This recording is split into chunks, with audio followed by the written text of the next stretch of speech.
The Disappearance of Amelia Earhart, an investigation into aviation's greatest mystery. The tropical sun had not yet broken the horizon over New Guinea. It was the morning of July 2nd, 1937. Amelia Earhart climbed into the cockpit of her twin-engine Lockheed Electra. The silver aircraft sat heavily on the dirt runway. Registration number November, Romeo 16020. It was laden with 1,100 gallons of fuel, so much gasoline that the plane's tires bulged under the weight. Beside her, navigator Fred Noonan settled into his position. He spread charts across his navigator's table. The pre-dawn darkness pressed against the cockpit windows. Ahead of them lay 2,556 miles of empty Pacific Ocean. This was the most dangerous leg of their around-the-world flight attempt. Their destination was Howland Island, a speck of coral barely 2 miles long and 1 mile wide. It sat virtually alone in the vast Central Pacific. Finding it would be like spotting a single grain of sand on a football field while flying through the sky. If they missed it, there was nothing else, just thousands of miles of water in every direction. The nearest alternative landing site lay hundreds of miles away. This was a flight with no margin for error. At precisely 10 a.m. local time, Earhart pushed the throttles forward. The Electra's twin Pratt and Whitney Wasp engines roared to life. Their combined 1,200 horsepower strained against the massive fuel load. The aircraft rolled down the dirt strip. It gathered speed painfully slowly. Witnesses on the ground held their breath. The plane used nearly every foot of the 3,000-foot runway. Finally, just before running out of runway, the heavily laden Electra clawed its way into the humid tropical air. The nose pitched upward. The landing gear retracted. Amelia Earhart banked east toward the rising sun. She disappeared over the Pacific horizon. Neither she nor Fred Noonan would ever be seen again with certainty. What followed became the most extensive search and rescue operation in American history up to that time. It involved 66 aircraft and 9 ships. They searched over 250,000 square miles of ocean. The cost was $4 million. That's the equivalent of approximately $85 million today. Despite this unprecedented effort, searchers found nothing. No wreckage, no oil slick, no life raft, no bodies. Not a single piece of debris that could be definitively linked to the missing Lockheed Electra. The disappearance of Amelia Earhart and Fred Noonan created a mystery. It has captivated investigators, historians, and the general public for 88 years. It spawned countless theories, dozens of expeditions, hundreds of books, and endless speculation. Today, nearly 9 decades later, we still don't know with certainty what happened to Amelia Earhart. We have technology that would have seemed like science fiction in 1937, yet the mystery remains unsolved. Deep-sea submersibles can now dive 3 miles to the ocean floor. Autonomous underwater vehicles equipped with sonar can map the seabed in photographic detail. Satellite imagery can spot objects from space. Artificial intelligence can analyze terabytes of data. And yet, the mystery remains. But we know far more than most people realize. We have radio transmission logs. They document her final communications minute by minute. We have detailed fuel consumption calculations. We have forensic analyses of artifacts found on remote Pacific islands. We have sonar images of the ocean floor. We have eyewitness testimony from Pacific Islanders. We have declassified government documents and recovered radio logs. We have competing theories. each with its own body of evidence, each with its passionate advocates, and each with its significant problems. This is not a story with a neat conclusion. This is a data-driven investigation into what the evidence actually tells us, where the theories diverge, what we can prove, what we can reasonably infer, and what remains stubbornly unknown before we can understand what might have happened to Amelia Earhart. We need to understand who she was, why she was attempting this flight, what resources she had at her disposal, and what we know for certain about her final hours. Who was Amelia Earhart? Amelia Mary Earhart was born on July 24th, 1897. She was born in Atchison, Kansas. She entered a world where women were expected to marry, have children, and manage households. Aviation itself was only 4 years old. The Wright brothers had made their historic flight at Kitty Hawk in 1903. The idea that this girl from Kansas would one day become the most famous female pilot in history seemed absurd.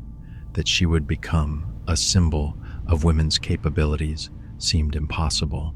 That she would become the center of an enduring mystery would have been unthinkable. But Earhart was not most women. As a child, she kept a scrapbook of newspaper clippings.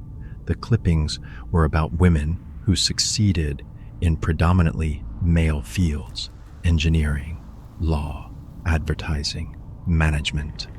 She wore bloomers instead of skirts. She climbed trees.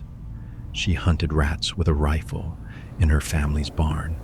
Her grandmother disapproved of her tomboyish behavior, but her mother encouraged her independence. When Amelia was 10 years old, she saw an airplane at a state fair. She was distinctly unimpressed. Quote, "It was a thing of rusty wire and wood, and not at all interesting," she later wrote. Her opinion changed dramatically in December 1920. She was 23 years old. She attended an air show in Long Beach, California. The pilot, Frank Hawks, took her up for a 10-minute flight.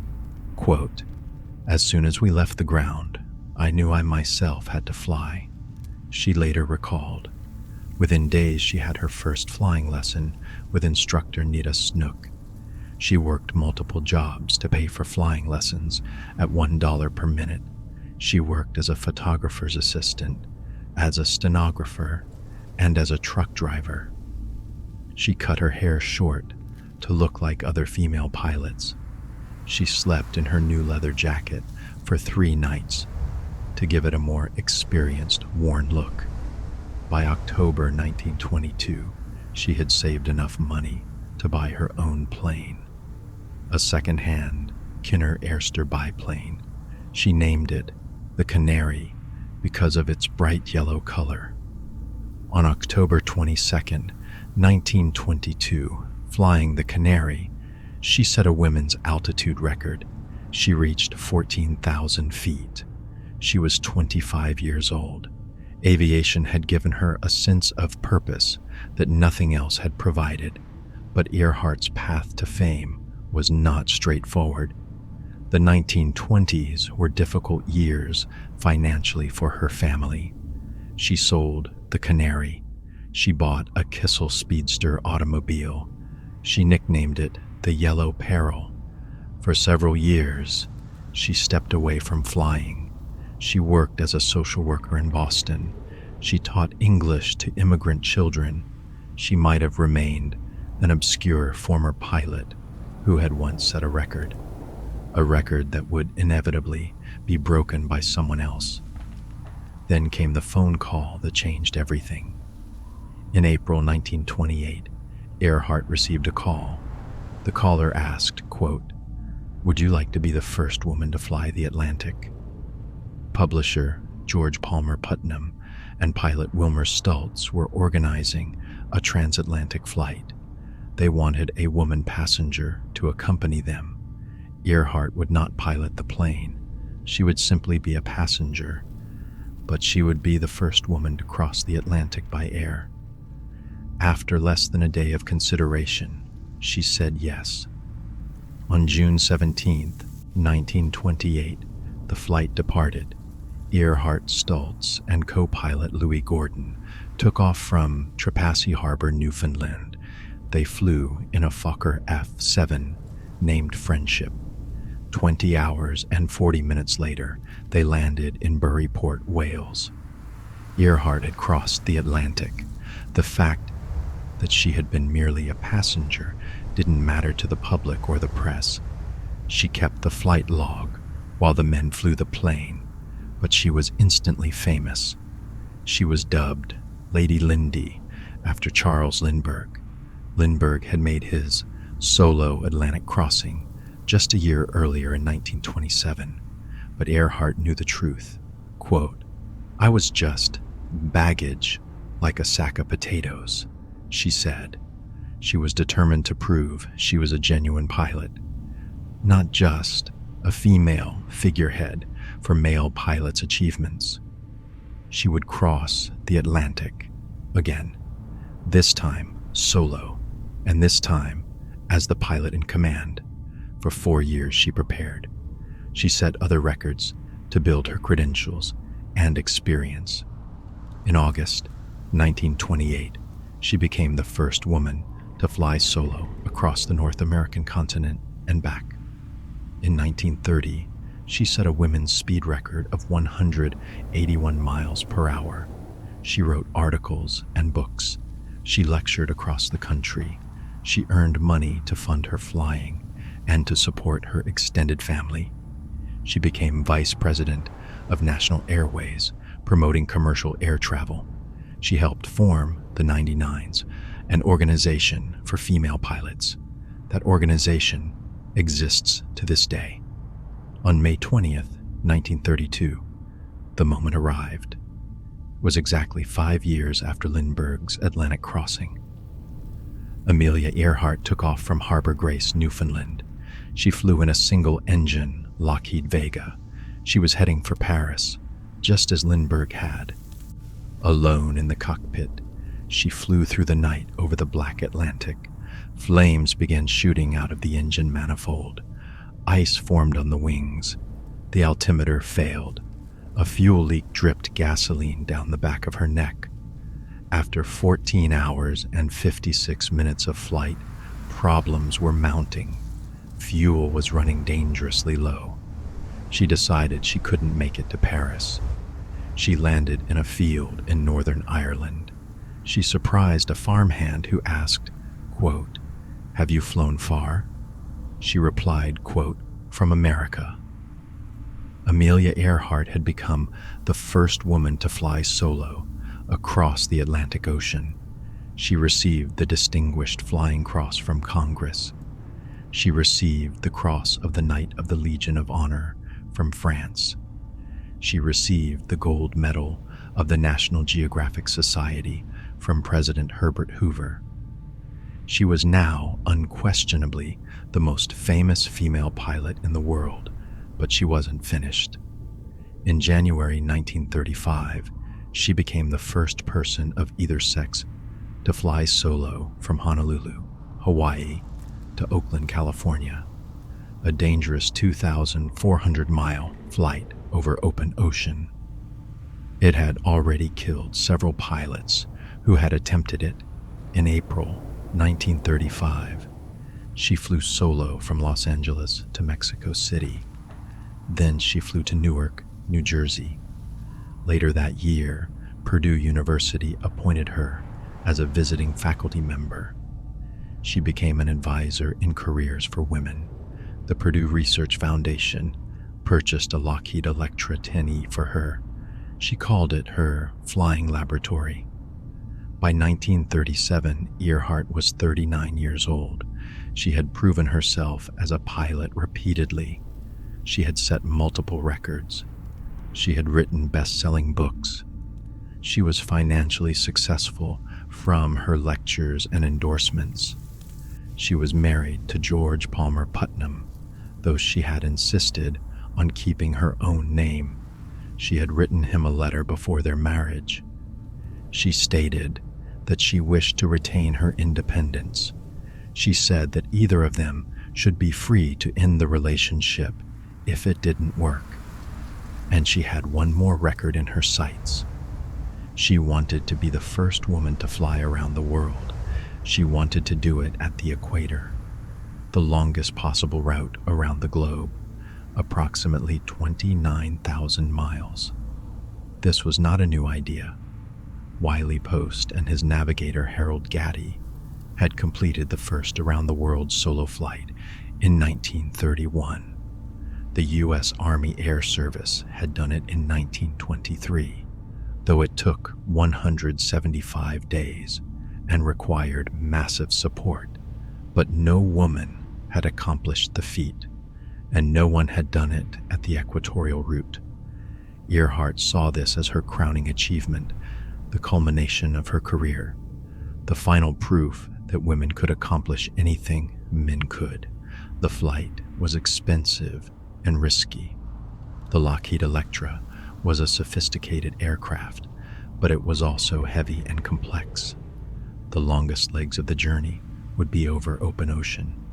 There would be no landmarks for navigation. This required precise celestial navigation and careful fuel management. The route would take them through some of the most remote regions on Earth. Help would be days or weeks away. If anything went wrong, Earhart knew the risks. Before her 1928 Atlantic flight, she had written a will. Time 500 meters. She had written a letter to her family in case she didn't return. She understood that aviation in the 1930s was dangerous. The ocean was vast and unforgiving. Even the best pilots made mistakes or encountered equipment failures, but she believed the risk was worth it. Quote, "Women must try to do things as men have tried. When they fail, their failure must be but a challenge to others," she wrote. She was not attempting the flight because she had a death wish. She was not reckless. She was attempting it because it was difficult, because it would inspire other women, and because she believed she could succeed. Fred Noonan, the navigator. If Amelia Earhart was the famous pilot, Fred Noonan was the experienced navigator. He would guide them across oceans where there were no landmarks, no radio beacons, and no room for error. Born on April 4th, 1893, Frederick Joseph Noonan had spent his life on and above the world's oceans. He had gone to sea at age 17. As a merchant seaman, he navigated ships across the Pacific and Atlantic. During World War I, he served in the British Royal Navy. After the war, he worked for shipping companies. Eventually, he became one of the most experienced long-range navigation specialists in the world. In 1930, Noonan joined Pan American Airways. He worked as a navigation inspector. He contributed to the planning of the airline's trans-Pacific routes. He was one of the people who figured out how to fly from California to the Philippines, across thousands of miles of open ocean. They established refueling stops on tiny islands like Midway, Wake, and Guam. He personally navigated Pan Am's inaugural flights across the Pacific in 1935. He helped to prove that commercial transoceanic air service was feasible. By 1937, he had logged more flight time over the Pacific than almost anyone alive. He was also, by multiple accounts, an alcoholic. Whether his drinking would affect the around-the-world flight became a matter of later controversy. Some investigators have suggested that Noonan may have been drunk or hungover during the critical Leh to Howland flight. Others, including people who knew him, defended his professionalism. They stated that there was no evidence he drank during the actual flight.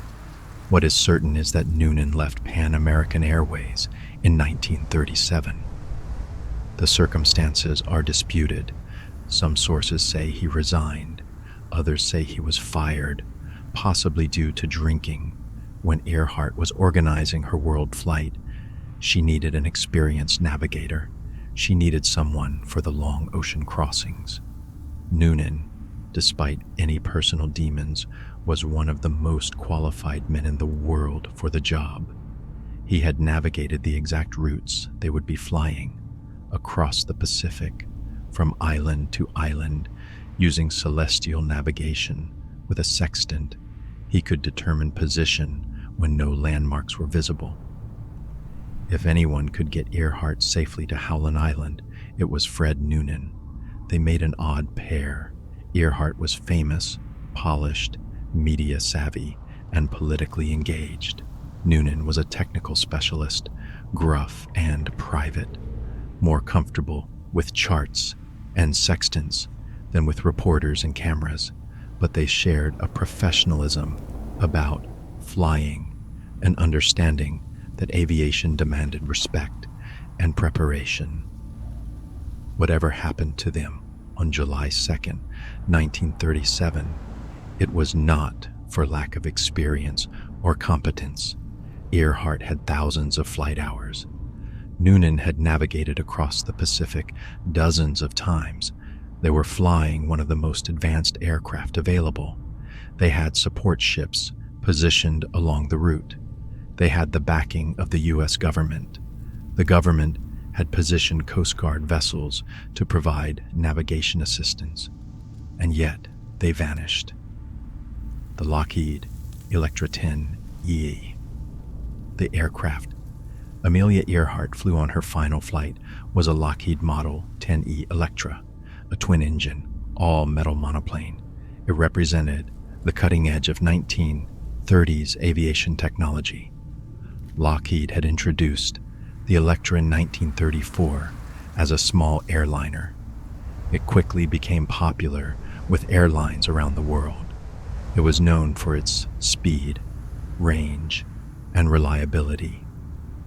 The Electra could carry 10 passengers, or with the passenger seats removed, it could carry enormous fuel tanks for long-range flights. Earhart's Electra was specially modified for her world flight. Registration number November Romeo 16020. The passenger cabin was stripped out. It was replaced with 9 fuel tanks. They held a total of 1,151 gallons of gasoline. This gave the aircraft a theoretical range of approximately 4,000 miles under ideal conditions. Additional equipment included 2 Pratt & Whitney Wasp S3H1 engines. Each produced 600 horsepower, a Bendix Model R, a 1 radio direction, finder for homing ins on radio beacons, a Western Electric Model 13C50 watt transmitter for 2-way radio communication, a Bendix receiver for receiving voice transmissions, standard flight instruments including altimeter, airspeed indicator, compass, and artificial horizon, a manually operated trailing wire antenna for long-range radio communication, navigation equipment including sextants, charts, and a drift sight, and emergency equipment including flares, a life raft, and survival supplies. The Electra was 38 feet, 7 inches long. It had a wingspan of 55 feet. It weighed approximately 10,500 pounds empty. It could weigh as much as 16,500 pounds when fully loaded with fuel. At cruise speed, it consumed roughly 50 to 60 gallons of fuel per hour. This depended on altitude, engine settings, and weight. This meant that with maximum fuel load, the aircraft could theoretically fly for approximately 20 hours before the tanks ran dry. The aircraft had both strengths and weaknesses. Its twin engines provided redundancy. If one engine failed, The aircraft could theoretically continue flying on the other, though with reduced performance. Its all-metal construction was stronger and more durable than the wood and fabric construction of earlier aircraft. Its advanced avionics and navigation equipment were state-of-the-art for 1937, but the Electra also had significant limitations. It was heavy when fully fueled. It required long runways for takeoff. Its fuel consumption was high. This left little margin for error on long ocean flights. Its radio equipment, while advanced, was also complex. It required careful operation. Earhart had struggled with the radio systems throughout the flight. It's clear from the radio logs that she never fully mastered the direction-finding equipment. The aircraft also lacked any pressurization or heating. This meant that at high altitudes, the cockpit could become extremely cold. The crew would need oxygen for flights above 10,000 feet. Most critically, the Electra, like all aircraft of the era, had no sophisticated autopilot system. Earhart and Noonan would need to manually fly the aircraft for the entire 18-hour journey from Leh to Howland Island, maintaining altitude, heading, and airspeed, while monitoring fuel consumption, weather conditions, and their position. It was exhausting work that demanded constant attention. A single miscalculation could be disastrous. A navigation error of even a few degrees maintained over hundreds of miles could put them far off course, with no way to correct once they realized their mistake. The world flight and Earhart's plan was to circumnavigate the globe at its widest point, roughly following the equator. The route would cover approximately 29,000 miles. It would take approximately 6 weeks, with numerous stops for refueling and rest. The flight would start and end in Oakland, California. It would proceed eastward across the United States, then to South America, across the Atlantic to Africa, then across Africa and Asia, followed by the long Pacific crossings through Southeast Asia, New Guinea, the Pacific Islands, Hawaii, and finally back to California. The first attempt began on March 17, 1937. Earhart and Noonan departed from Oakland heading west. The plan was to cross the Pacific first, then continue westward around the world. They reached Honolulu successfully, but during takeoff from Honolulu for the next leg to Howland Island on March 20th, 1937, something went wrong. The Electra ground looped on the runway. This caused significant damage to the aircraft. The landing gear collapsed. A propeller was damaged. The wing was bent. The cause of the accident remains unclear. Earhart blamed a tire blowout, but witnesses suggested pilot error during takeoff. The damaged Electra was shipped back to California for repairs. The costs of repairing the aircraft and reorganizing the flight were substantial. This strained Earhart's finances, but she was determined to try again. This time, she would reverse the route, flying eastward instead of westward. The reasons for the change are debated. Some sources suggest it was due to changing weather patterns. Others say it was simpler logistically. Still others suggest that Earhart wanted to tackle the Pacific crossings at the end of the flight, when she would be more experienced with the Electra systems. On June 1st, 1937, Earhart and Noonan departed from Miami, Florida. This was their second attempt. Over the next month, they made their way steadily eastward. They flew to South America, stopping in Puerto Rico, Venezuela, and Brazil. They crossed the South Atlantic to Senegal in West Africa. They flew across Africa, stopping in Chad, Sudan, Ethiopia, and Eritrea. They continued to India, then to Burma, Thailand, Singapore, and Indonesia. By the end of June, they had reached New Guinea. They had completed approximately 22,000 miles of their journey, roughly 3/4 of the distance around the world. The flight had been largely successful. They had encountered some problems: mechanical issues that required repairs, difficult weather, fatigue from the long flying hours, but nothing catastrophic. Earhart sent regular dispatches to newspapers describing their experiences. She was confident in the aircraft and in Noonan's navigation abilities. In one message sent from India, she wrote, quote, "The Lockheed Electra has been a wonderful ship. It has not given us a moment's trouble."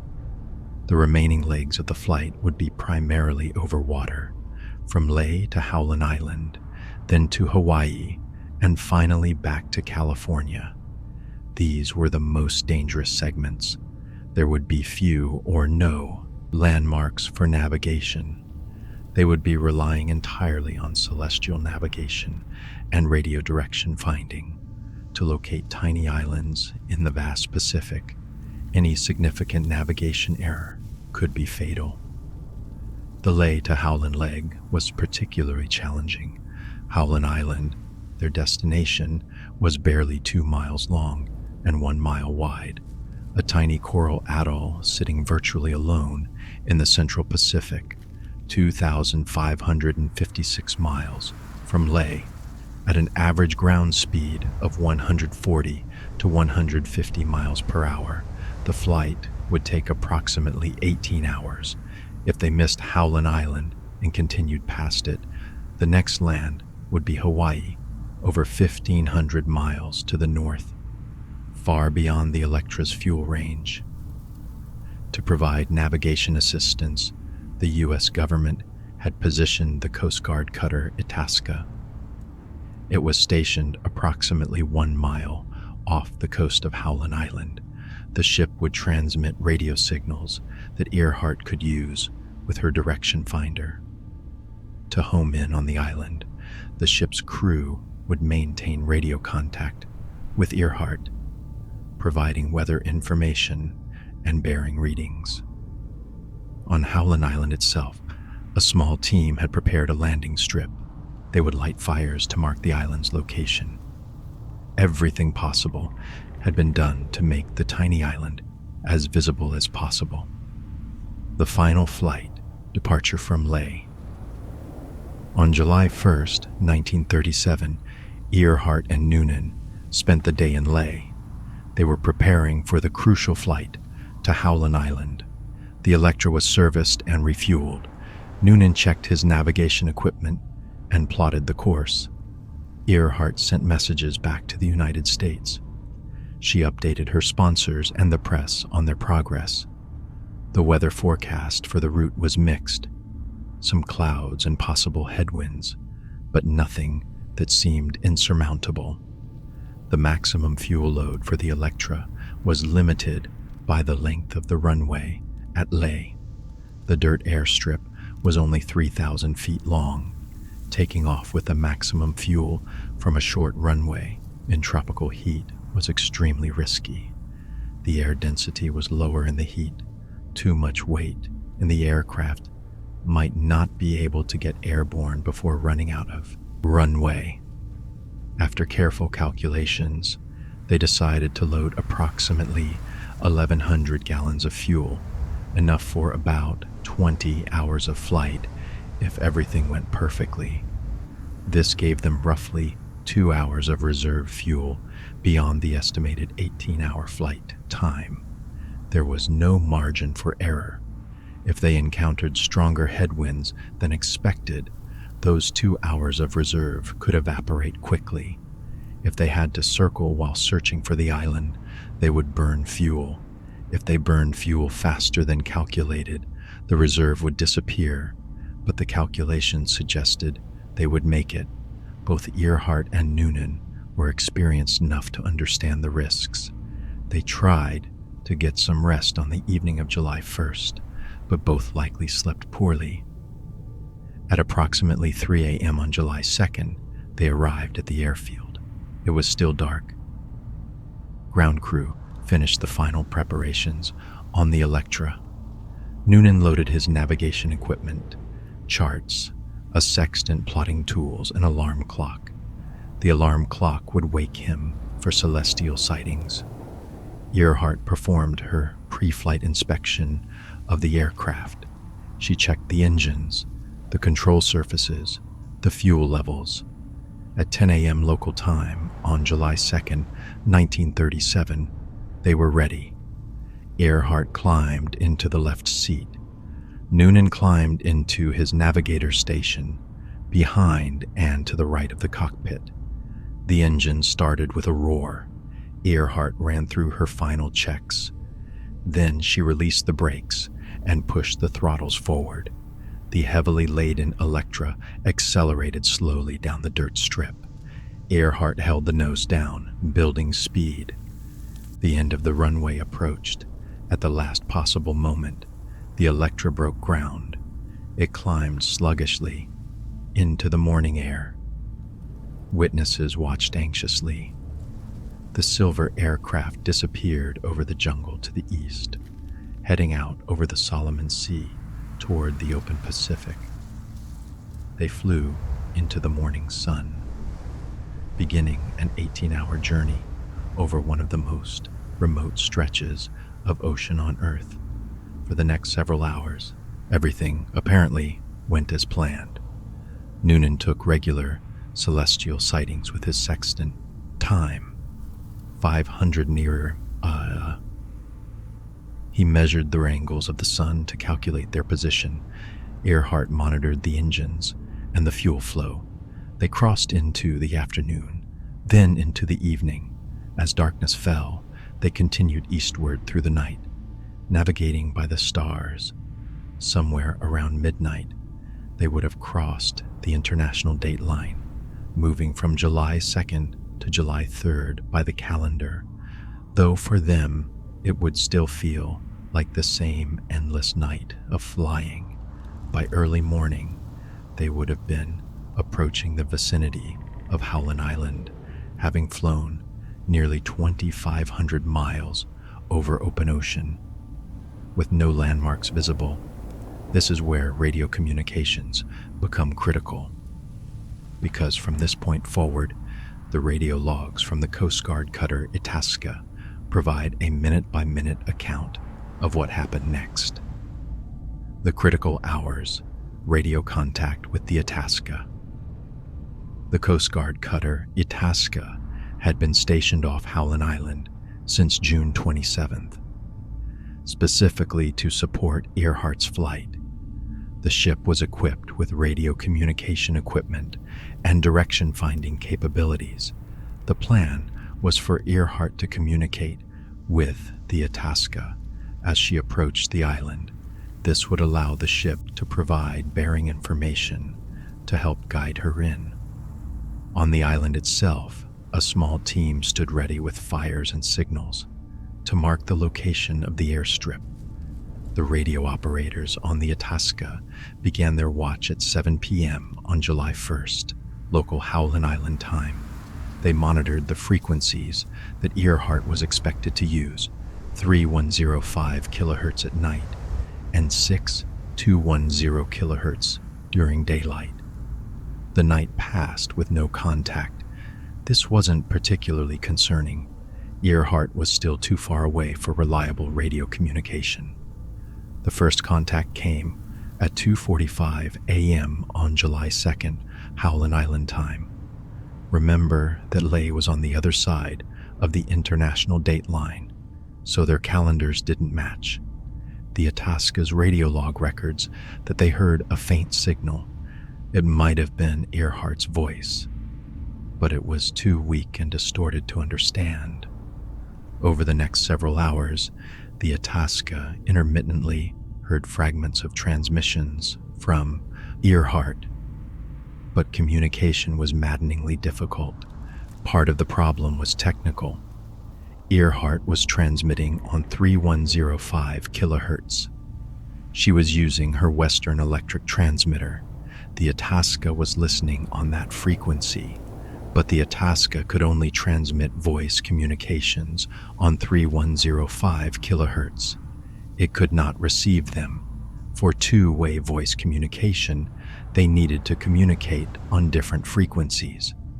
Itasca transmitting on one frequency, Earhart listening on another.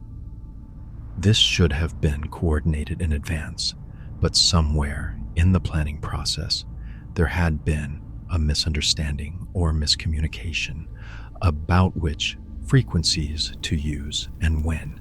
Making matters worse, neither Earhart nor Noonan knew Morse code. This would have allowed them to send and receive messages via telegraph. Even if voice communication wasn't working, the crew of the Itasca didn't know this. They repeatedly sent Morse code messages that Earhart couldn't read. At 6:14 a.m., the Itasca received a stronger signal from Earhart, quote, "cloudy and overcast," end quote. The signal was brief and cut off quickly, but it was clear enough to understand.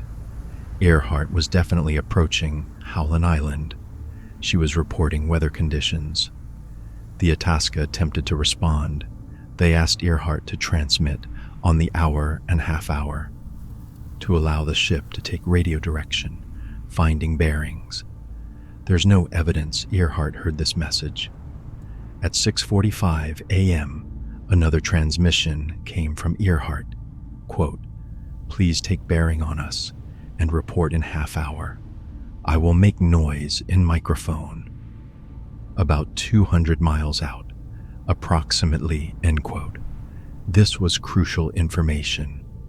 Earhart was stating that she was approximately 200 miles from Howland Island. This would put her arrival around 8:30 to 9 a.m.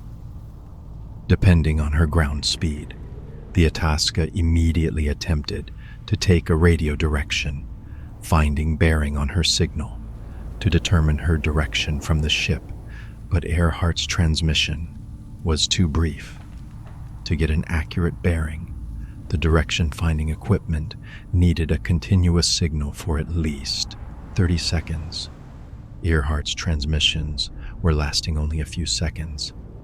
At 7:42 a.m., Earhart transmitted again. This time, her message revealed growing concern. Quote, "We must be on you, but cannot see you, but gas is running low. Have been unable to reach you by radio. We are flying at 1,000 feet." End quote. This transmission is critical. Earhart was saying that by her navigation, she should be at or very near Howland Island. "We must be on you," but she couldn't see the island. She was flying at 1,000 feet, low enough that she should be able to see an island if she was near it, even in overcast conditions.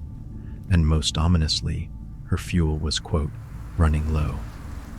After flying for nearly 20 hours, the Electra's tanks were approaching empty.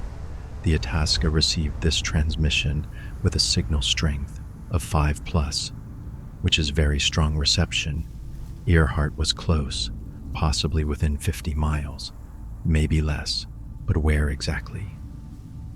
The Itasca immediately began sending voice and Morse code transmissions on multiple frequencies, desperately trying to establish two-way contact. Quote, "Earhart from Itasca, Earhart from Itasca, please acknowledge," end quote. There was no response. Earhart either wasn't listening on the right frequency, or her receiver wasn't working properly, or she was too busy flying and searching to respond. At 7:58 a.m., Earhart transmitted again. The signal was even stronger, strength 5+, the maximum the Itasca's equipment could measure. She was very close now. Quote, "KHAQQ calling Itasca. We are circling but cannot hear you." End quote. KHAQQ was the Electra's radio call sign. She was circling. This meant she believed she was in the vicinity of Howland Island. She was flying a search pattern, hoping to spot the island visually. The Itasca's crew could imagine what was happening in the cockpit of the Electra, Earhart flying the aircraft manually. Exhausted after 20 hours of flight, low on fuel, unable to see the island, unable to hear the Itasca's radio transmissions, time 500 meters, knowing that every minute spent searching was burning precious fuel that she might need to ditch the aircraft safely in the ocean. At 8:43 a.m. came Earhart's final transmission. It was received by the Itasca at signal strength 5. Quote, "We are on the line 157337. We will repeat this message. We will repeat this on 6210 kilocycles. Wait." End quote. Quote, "We are on the line 157337. End quote. This was a navigational line of position. The numbers 157 and 337 refer to compass bearings, 157 degrees, roughly south-southeast, and 337 degrees, roughly north-northwest. This is a standard celestial navigation technique. Using a sextant, Noonan would have taken a sun sight. He calculated a line of position perpendicular to the sun's direction. He determined that they were somewhere along that line. The line ran through Howland Island, but it also extended for hundreds of miles in both directions. They knew they were on that line, but they didn't know where along the line they were. The Itasca waited for the repeat of the message on 6210 kilohertz. It never came. That was the last transmission ever received from Amelia Earhart or Fred Noonan. The time was 8:43 a.m. Howland Island time on July 2nd, 1937. The Electra had been in the air for approximately 20 hours and 43 minutes, having flown roughly 2,500 miles from Leh to somewhere in the vicinity of Howland Island. Based on her fuel load and consumption rate, the aircraft had perhaps 30 to 60 minutes of fuel remaining, possibly less if they had encountered stronger headwinds than expected, or if they had been flying at suboptimal altitude or power settings. After 8:43 a.m., there was silence. The Itasca continued transmitting on multiple frequencies, calling for Earhart, sending Morse code signals, asking her to acknowledge. There was no response. The crew scanned the horizon with binoculars, looking for any sign of the silver Electra. They saw nothing but empty ocean and clouds. On Howland Island, the ground crew watched the sky, ready with their signal fires. The island was prepared to receive Amelia Earhart, but she never arrived. This concludes segment 1 of 4, The Vanishing, continuing in segment 2, The Crash and Sink Theory. Deep Sea, Visions 2024 sonar discovery, Nautico's radio analysis, and the evidence for fuel exhaustion near Howland Island. The official conclusion. Within minutes of Earhart's final transmission at 8:43 a.m. on July 2nd, 1937, the crew of the USS Itasca understood something. Something had gone catastrophically wrong. The Coast Guard cutter immediately began searching the waters around Howland Island, scanning the ocean surface for any sign of the Electra, wreckage, an oil slick, a life raft, any indication that the aircraft had come down nearby. They found nothing. Within hours, the United States Navy launched what would become the largest air and sea search in history up to that time.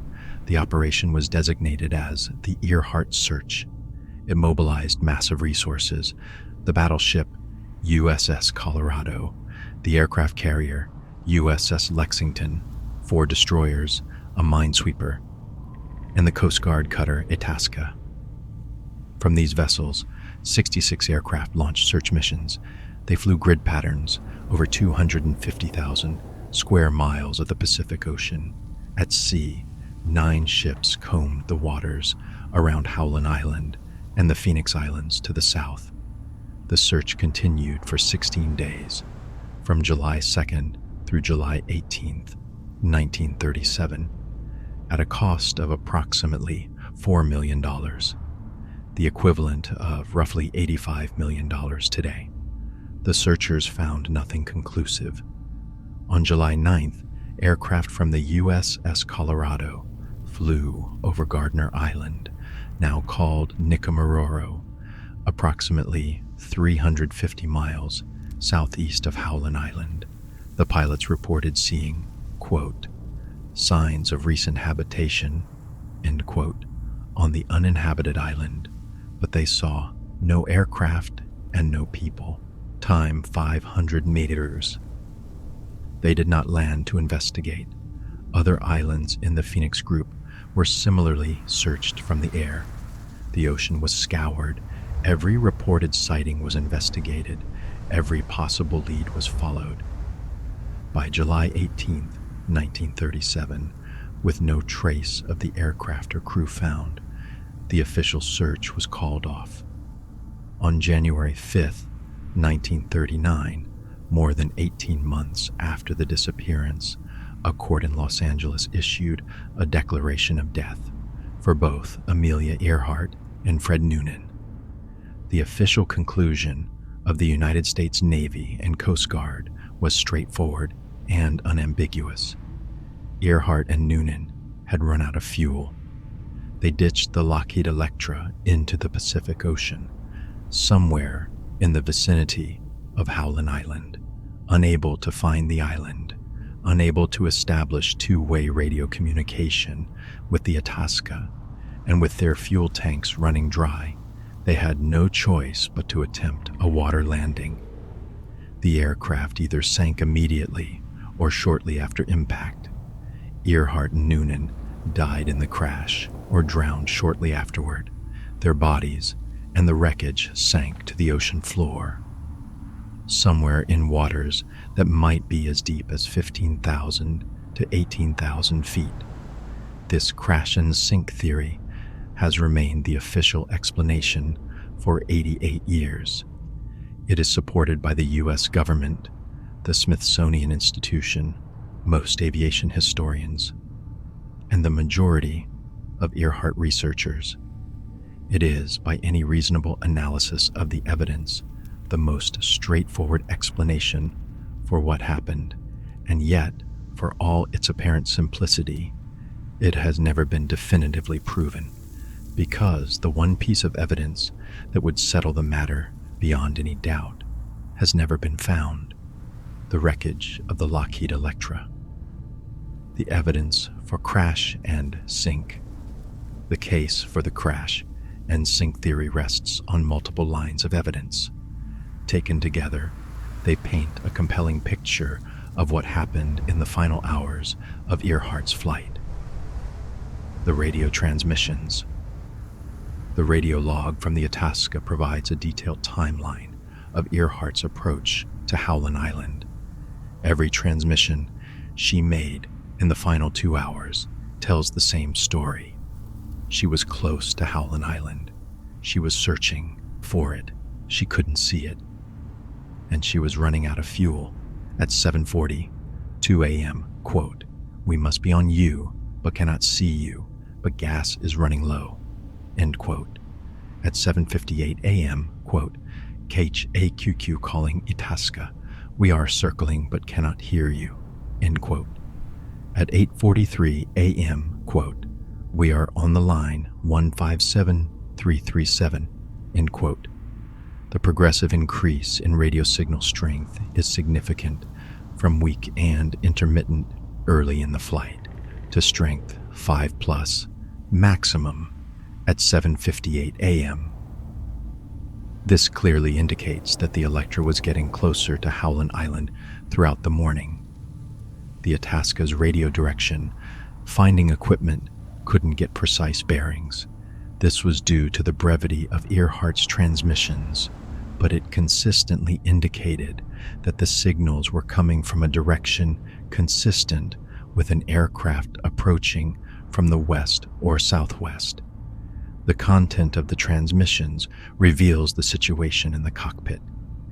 Earhart stated explicitly that fuel was, quote, running low. She was circling, which means she believed she was in the vicinity of Howland Island. She was flying a search pattern.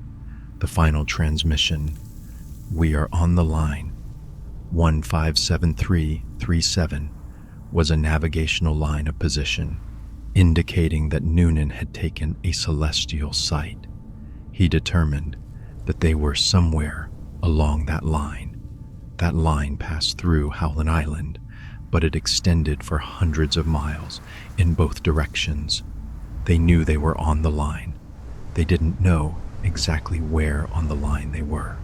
Critically, none of the transmissions suggest that they had landed anywhere, that they were trying to reach any destination other than Howland Island, or that they had any plan other than finding Howland. The transmissions are consistent with an aircraft that is near its destination, searching for it and running out of fuel. The fuel calculations. Multiple independent analyses of the Electra's fuel consumption have reached the same conclusion. The aircraft did not have enough fuel to fly significantly beyond the vicinity of Howland Island. The Electra departed Leh with approximately 1,100 gallons of fuel at the cruise settings. The twin Pratt and Whitney engines consumed approximately 50 to 60 gallons per hour combined. This depended on altitude, power settings, and the aircraft's weight. Over the course of an 18 to 20-hour flight, the aircraft would burn essentially all of its fuel. Various researchers have performed detailed calculations of the fuel consumption. Based on the aircraft's specifications, the known conditions of the flight, and standard aviation engineering principles, Elgin Long, an aviator and researcher who has written extensively on the Earhart disappearance, performed one of the most thorough fuel analyses.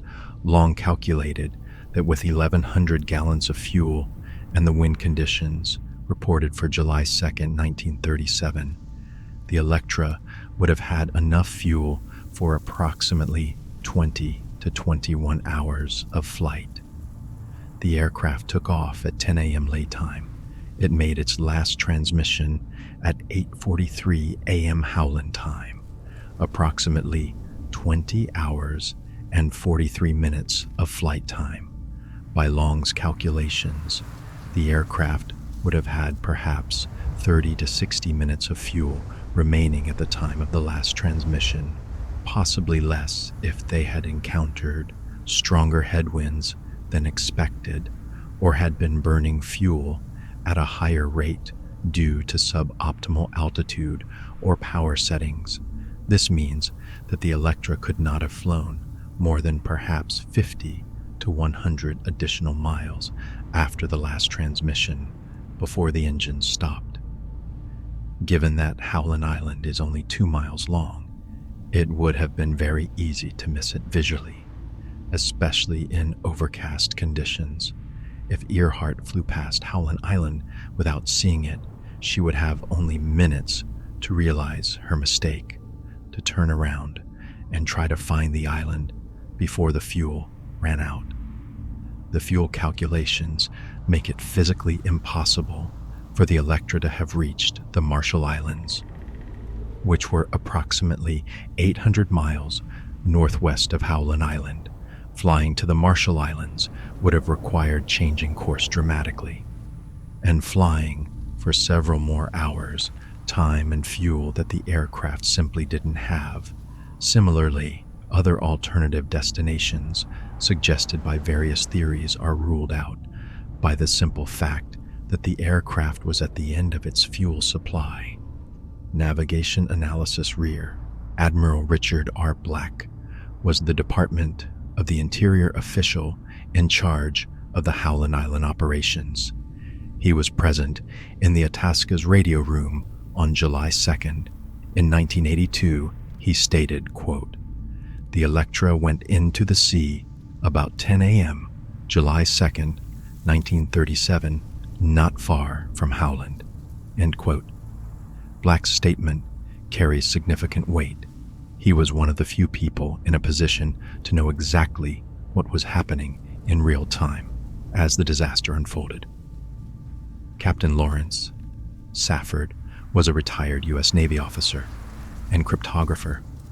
He conducted an extensive analysis of the flight in the 1970s. He examined all available documentation, radio logs, navigation charts, fuel calculations, and weather reports. His conclusion was damning. The flight had suffered from, quote, "poor planning and worse execution," end quote. Safford's analysis identified multiple problems with the flight's execution. Earhart and Noonan had not adequately coordinated radio frequencies with the Itasca. This led to the communication failures that prevented two-way contact. Earhart had apparently removed the trailing wire antenna from the Electra before the flight. This limited her ability to transmit on long-range frequencies. Neither Earhart nor Noonan knew Morse code. This eliminated telegraph communication as a backup option. The Electra's direction finding radio equipment should have allowed Earhart to home in on the Itasca's radio signals, but either it wasn't working properly or Earhart didn't know how to use it effectively. Noonan's celestial navigation, while generally competent, may have accumulated small errors. Over the 2,500-mile flight, that put them slightly off course as they approached Howland. Despite these operational problems, Safford concluded that the fundamental issue was simple. They had missed a very small target after a very long flight over featureless ocean. Howland Island is barely visible from the air, even under ideal conditions. In overcast weather, with limited visibility, it would be easy to fly within 10 or 20 miles of the island and never see it. Once they were past the island, with fuel running out, there was no recovery. They had to ditch in the ocean. Expert opinion and historical consensus. The crash and sink theory is supported by the overwhelming majority of aviation experts, historians, and government officials who have studied the case. Dorothy Cochran is curator for general aviation in the Aeronautics Department of the Smithsonian National Air and Space Museum. She has repeatedly stated that the simplest explanation is the most likely. Quote, "Earhart ran out of fuel and crashed into the Pacific Ocean," end quote. When asked about alternative theories, Cochran notes that while some of them are plausible, none have produced definitive evidence, and all require making assumptions that go beyond what the documented facts support. George Palmer Putnam Jr., Earhart's stepson, stated his belief that, quote, "the plane just ran out of gas," end quote. Putnam Jr. had access to his father's papers and correspondence, as well as to people who knew Earhart and Noonan personally. His support for the crash and sink theory reflects the views of people who were closest to the participants. Susan Butler, an Earhart biographer, concluded after extensive research that, quote, "the aircraft went into the ocean out of sight of Howland Island and rests on the seafloor at a depth of 17,000 feet, end quote. Butler's biography is considered one of the most thoroughly researched and balanced accounts of Earhart's life and disappearance.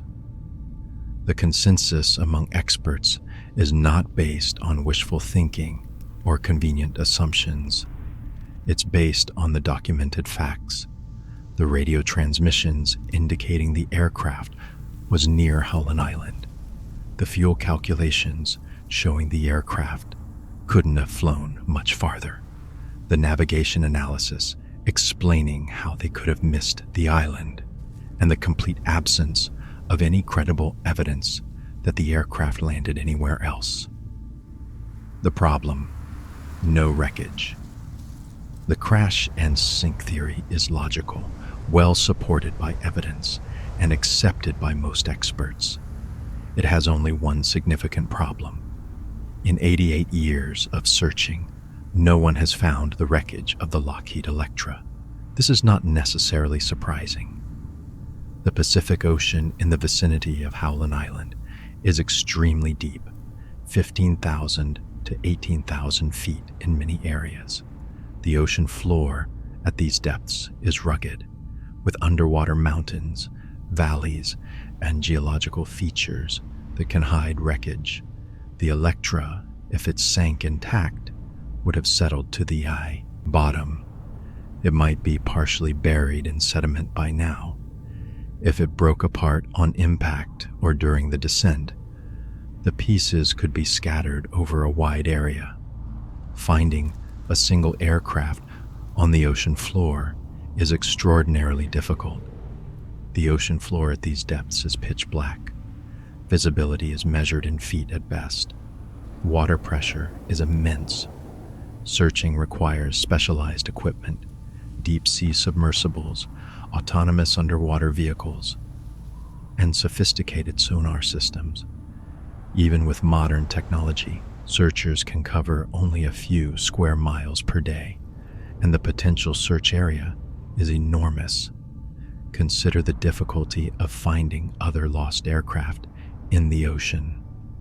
It took 73 years to locate the wreckage of Air France Flight 447, which crashed into the Atlantic Ocean in 2009 with 228 people on board, despite knowing the approximate location of the crash.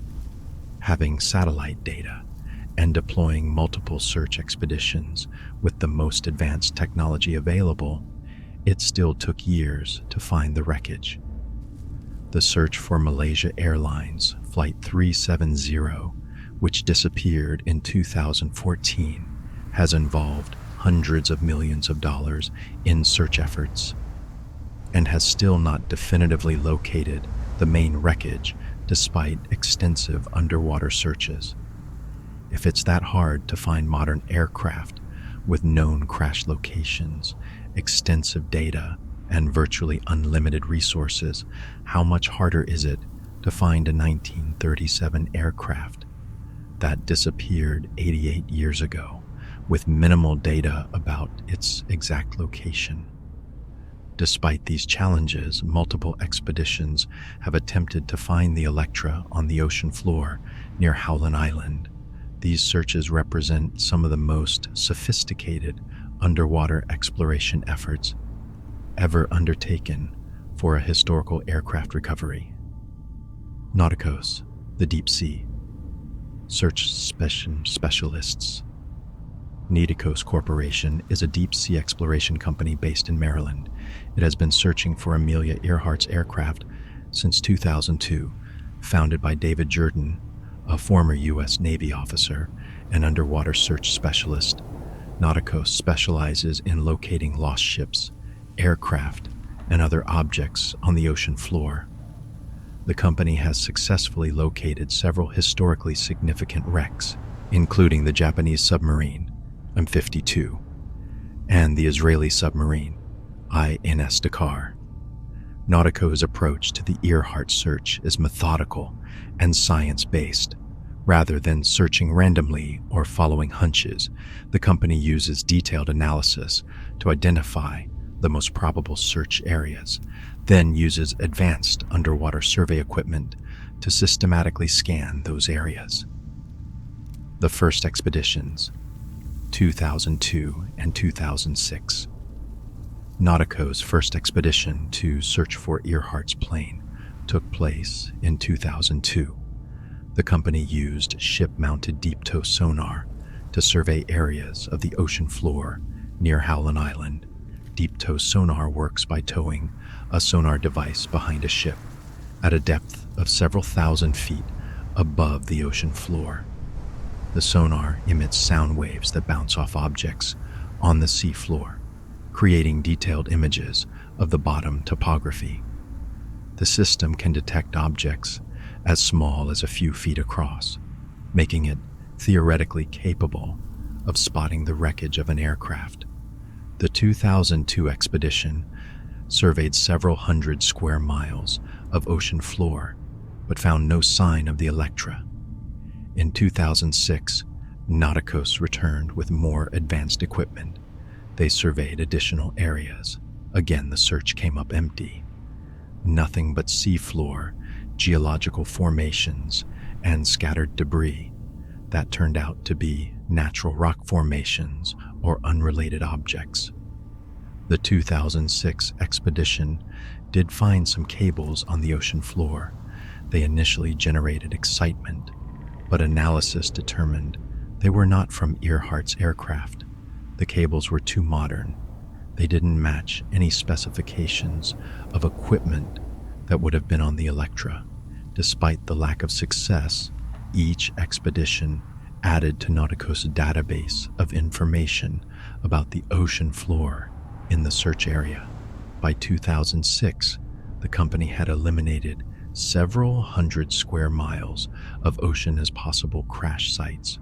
The problem was that the potential search area was enormous, thousands of square miles. Covering it all would require decades of searching and hundreds of millions of dollars in funding. The 2017 expedition Nauticos returned to the search in 2017 with improved technology and a refined search strategy. By this time, autonomous underwater vehicles, or AUVs, had become much more sophisticated, unlike deep-tow sonar, which must be pulled behind a ship. AUVs are independent submersibles. They can be programmed to follow specific search patterns, diving to the ocean floor, surveying large areas, and returning to the surface with detailed sonar data. The 2017 expedition focused on areas that previous analysis had identified as high-probability locations for the crash.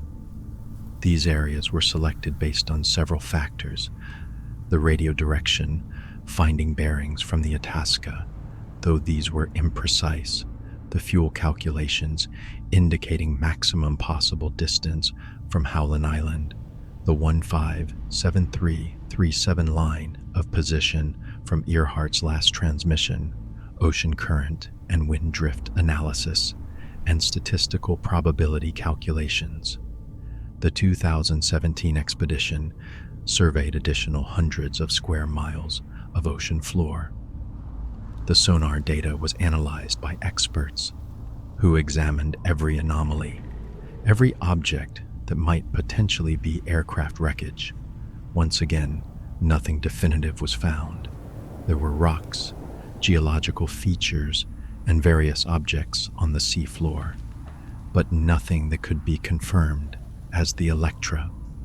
By the end of 2017, Nauticos had surveyed more than 1,200 square miles of ocean floor near Howland Island, the most extensive underwater search ever conducted for Earhart's aircraft. The company had eliminated a large portion of the potential search area, but vast regions remained unsearched. The radio analysis. Breakthrough 2020. In 2020, Nauticos took a different approach. Rather than simply searching areas based on theoretical calculations, the company decided to conduct practical tests to determine where Earhart's aircraft actually was when it made its final radio transmissions. The key insight was that radio signals behave in predictable ways. By recreating the exact radio equipment and conditions of Earhart's flight, it should be possible to determine with much greater accuracy where the aircraft was located when those signals were received by the Itasca. Nauticos acquired and painstakingly restored authentic 19 30s radio equipment, a Western Electric model, 13C aircraft transmitter, the same model installed in Earhart's Electra, and a Bendix Model R A1A receiver, also identical to the Electra's equipment. They also obtained an RCA model CGR-32-1 receiver, which was the same model used aboard the Itasca in 1937. The company then conducted extensive field tests. They mounted the Bendix receiver and Western Electric transmitter in an aircraft. The aircraft was nicknamed Miss Amelia, a stand-in for the lost Electra. On the water, they used a vessel called Nellie Crockett, with its mast extended to match the antenna height of the original Itasca, and equipped with the same RCA receiver used in 1937. The tests were conducted in open ocean, replicating as closely as possible the conditions of July 2nd, 1937. The aircraft flew at various distances and altitudes. While transmitting on 3105 kilohertz, the frequency Earhart used, the surface vessel received the transmissions and took radio direction, finding bearings. The researchers measured signal strength at various distances and analyzed how the radio waves propagated over the ocean. The results were remarkable. The tests produced data showing precisely what radio signal strengths should be expected at various distances between the transmitting aircraft and the receiving ship. By comparing this data to the actual signal strengths recorded in the Itasca's radio log on July 2nd, 1937, the researchers could work backward to estimate where Earhart's aircraft was located at the time of each transmission.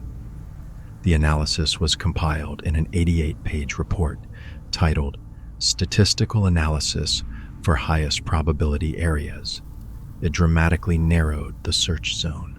According to Nauticos project manager Jeff Morris, quote, "The fourth Nauticos mission to search for Amelia Earhart will be based on the scientific data that we have collected during extensive radio testing.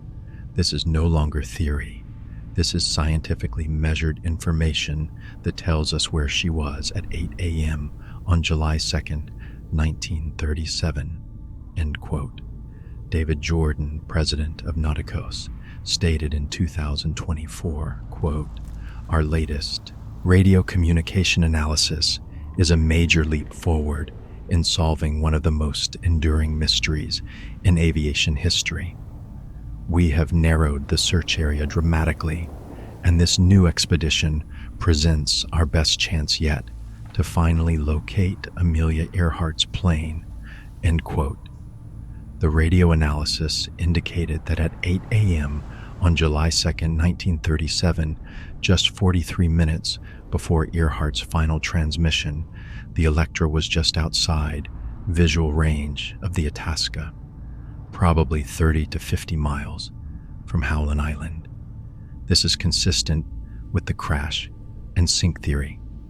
The aircraft was close to Howland Island, close enough that Earhart believed she should be able to see it, but not quite close enough to actually spot the tiny island in overcast conditions. By the time of the final transmission at 8:43 a.m., the aircraft would have been slightly past Howland Island, having flown by without seeing it, desperately searching while the fuel gauges approached empty.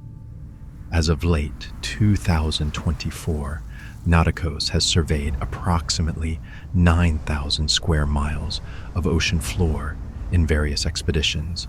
The company is planning another expedition using the refined search area identified by the radio analysis. This expedition will focus on the highest probability locations, areas where the radio data, fuel calculations, and navigational analysis all converge to suggest the aircraft most likely came down.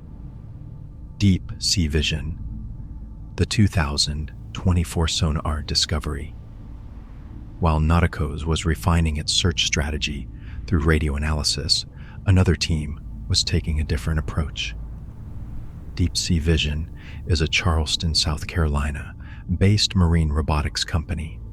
It launched its own search for Earhart's aircraft in September 2023.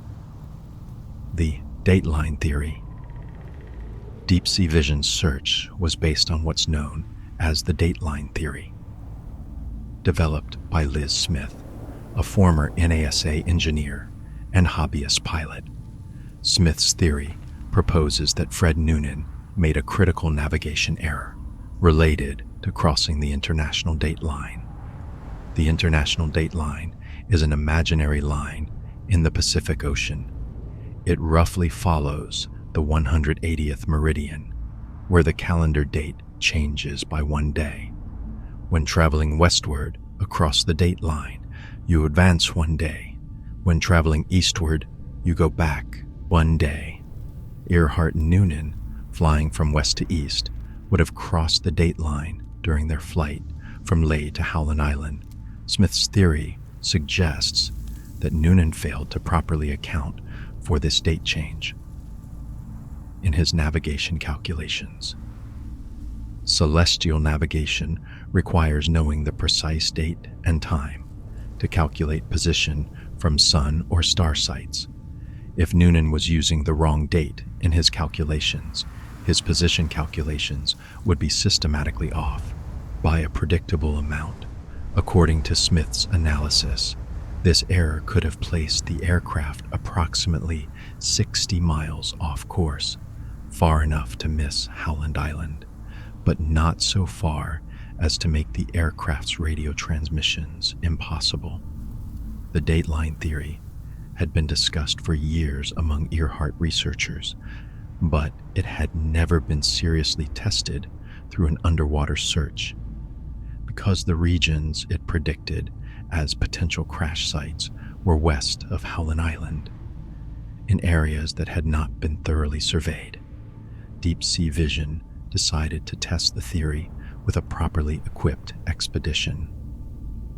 The expedition. Deep Sea Vision's expedition launched from the tiny island of Tarawa, Kiribati, in September 2023. The expedition was led by Tony Romeo, a pilot and former U.S. Air Force intelligence officer who had sold his commercial real estate company's assets to fund the search. Romeo's motivation was both personal and historical. He had been fascinated by the Earhart mystery since childhood, and he saw the search as a chance to potentially solve one of the greatest mysteries in aviation history. The expedition's secret weapon was a Huygens 6000 autonomous underwater vehicle, one of the most advanced underwater survey systems available. The Huygens 6000 is a torpedo-shaped submersible, approximately 20 feet long, equipped with high-resolution sonar, cameras, and sophisticated navigation systems.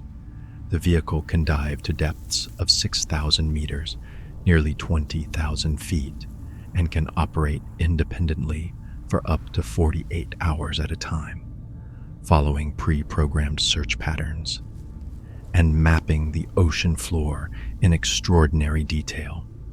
The Deep Sea Vision team modified the Huygens 6000 extensively, customizing its systems for this specific search.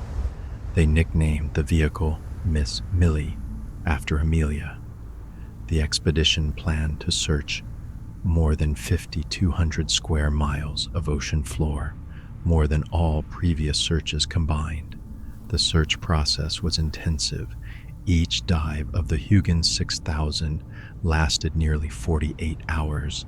The vehicle would be launched from the support ship, dive to within 100 to 200 meters of the ocean floor, and then follow a pre-programmed pattern, scanning the sea floor with sonar. The sonar system would collect several terabytes of data during each dive, detailed images of every rock, every geological feature, every object on the bottom. When the Huygens 6000 returned to the surface after each dive, the team would download the data and begin the painstaking process of analyzing it. This required sophisticated software and experienced operators who could distinguish natural formations from man-made objects. The team worked around the clock, launching the next dive while analyzing data from the previous one. For 90 days from September through December 2023, the Deep Sea Vision team conducted this systematic survey of the target area identified by the dateline theory. They covered square mile after square mile of seafloor, finding nothing but rocks, sediment, and natural formations. The discovery. Then, near the end of the expedition, something appeared in the sonar data. It was approximately 16,000 feet below the surface, about 100 miles west of Howland Island, exactly in the region predicted by the dateline theory. The sonar image showed an object that was roughly the right size and shape to be an aircraft. It had what appeared to be a fuselage, a tail section, and possibly wings. The proportions were consistent with a Lockheed Electra. Most intriguingly, the object appeared to show the distinctive twin tails of the Electra, a design feature that would be a strong identifying characteristic. The team was cautious. They had seen countless objects on the ocean floor that looked potentially interesting in sonar images, but turned out to be rocks or other natural formations. Sonar images can be deceiving. What looks like a man-made object in low-resolution imagery can turn out to be something completely different when examined more closely. But this image was different. It was in exactly the right location. It was the right size. The shape was remarkably aircraft-like. Tony Romeo, looking at the image for the first time, felt a surge of excitement. Quote, "All that combined, you'd be hard-pressed to convince me that this is not an airplane and not Amelia's plane." End quote. He later told the Wall Street Journal. The problem was that the discovery came at the very end of the expedition. The team had already been at sea for 3 months. Supplies were running low. The weather window was closing. And most critically, they had already passed over this location. The sonar image had been captured weeks earlier, but they hadn't noticed it in the massive amount of data they were analyzing. By the time they realized what they had found, they were hundreds of miles away, heading back to port. To go back and investigate further would have required weeks of additional time at sea and significant additional expense. The team made the difficult decision to return to port with the sonar data and plan a follow-up expedition to get visual confirmation of what they had found. The announcement. On January 27, 2024, Deep Sea Vision announced their discovery to the world. The company released the sonar image publicly and stated that they believed they had found Amelia Earhart's Lockheed Electra.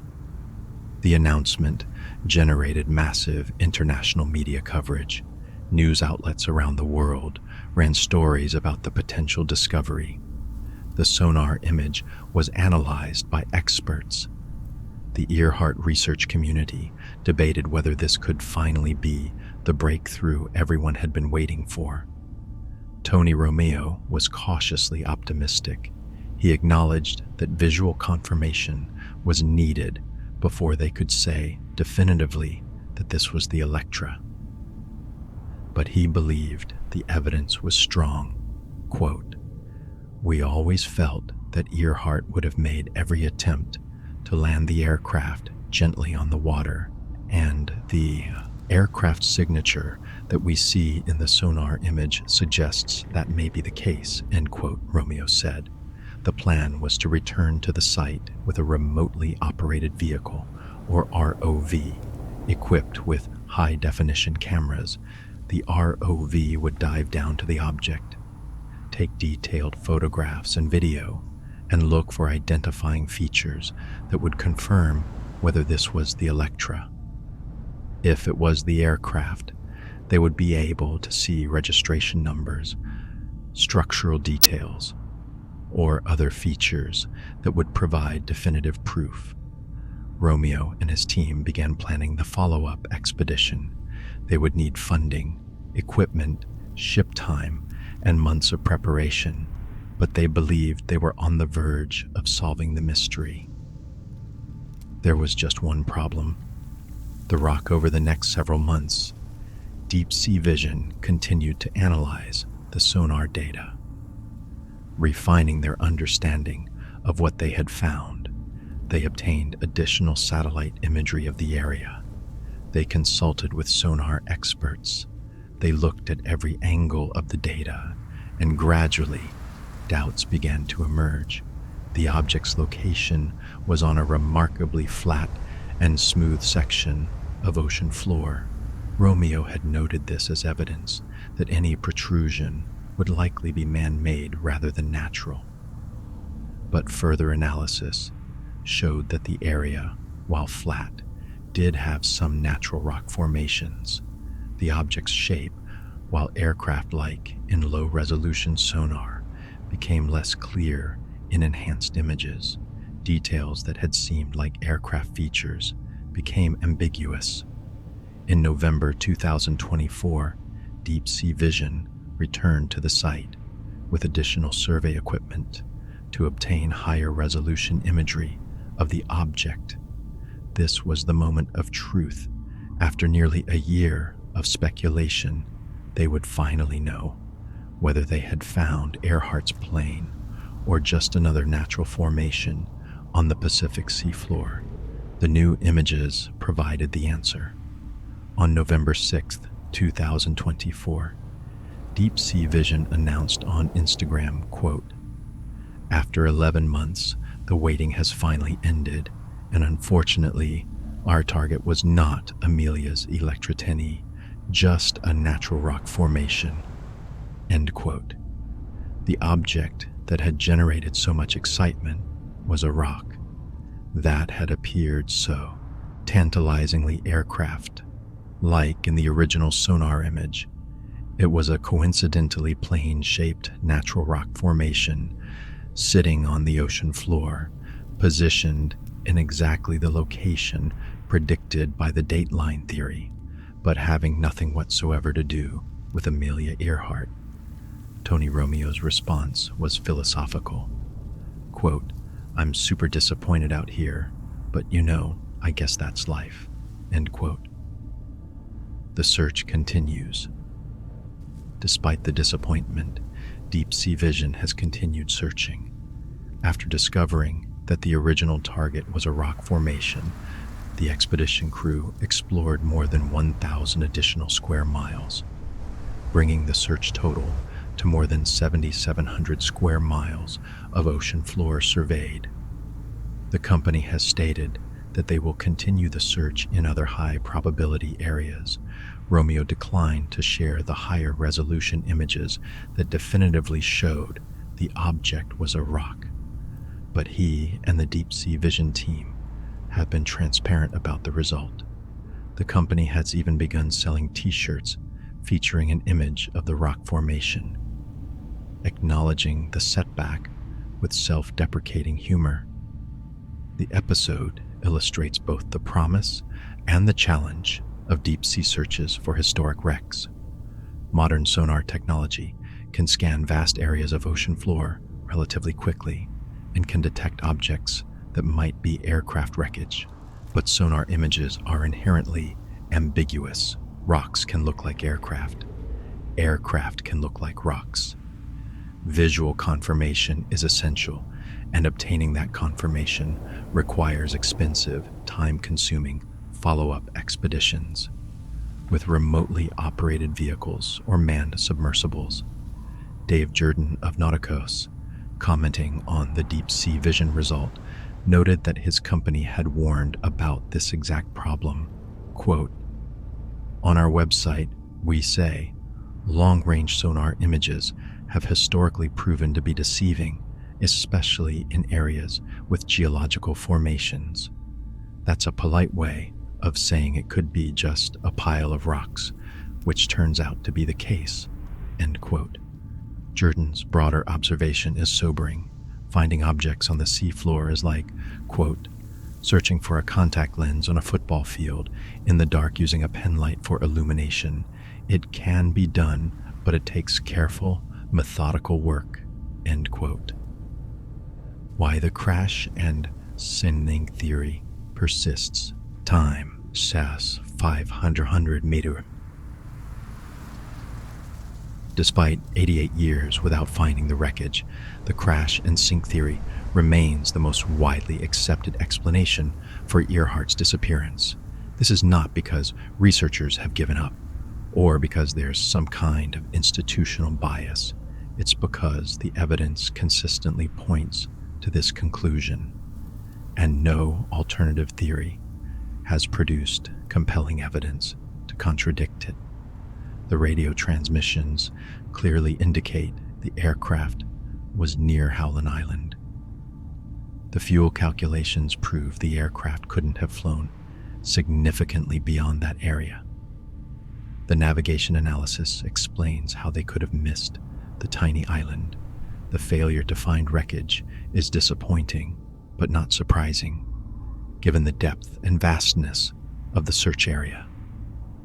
Dorothy Cochran of the Smithsonian, asked about the ongoing mystery, put it simply, quote, I'd like to hope that they can find it, just to put it all to rest, but in reality, it's a big ask. It really is a difficult thing to do, end quote. The crash and sink theory may seem anticlimactic. There's no dramatic rescue, no castaway survival story, no international conspiracy. Earhart and Noonan simply miscalculated or got unlucky, missed their destination by a few miles, ran out of fuel, and died in the resulting crash.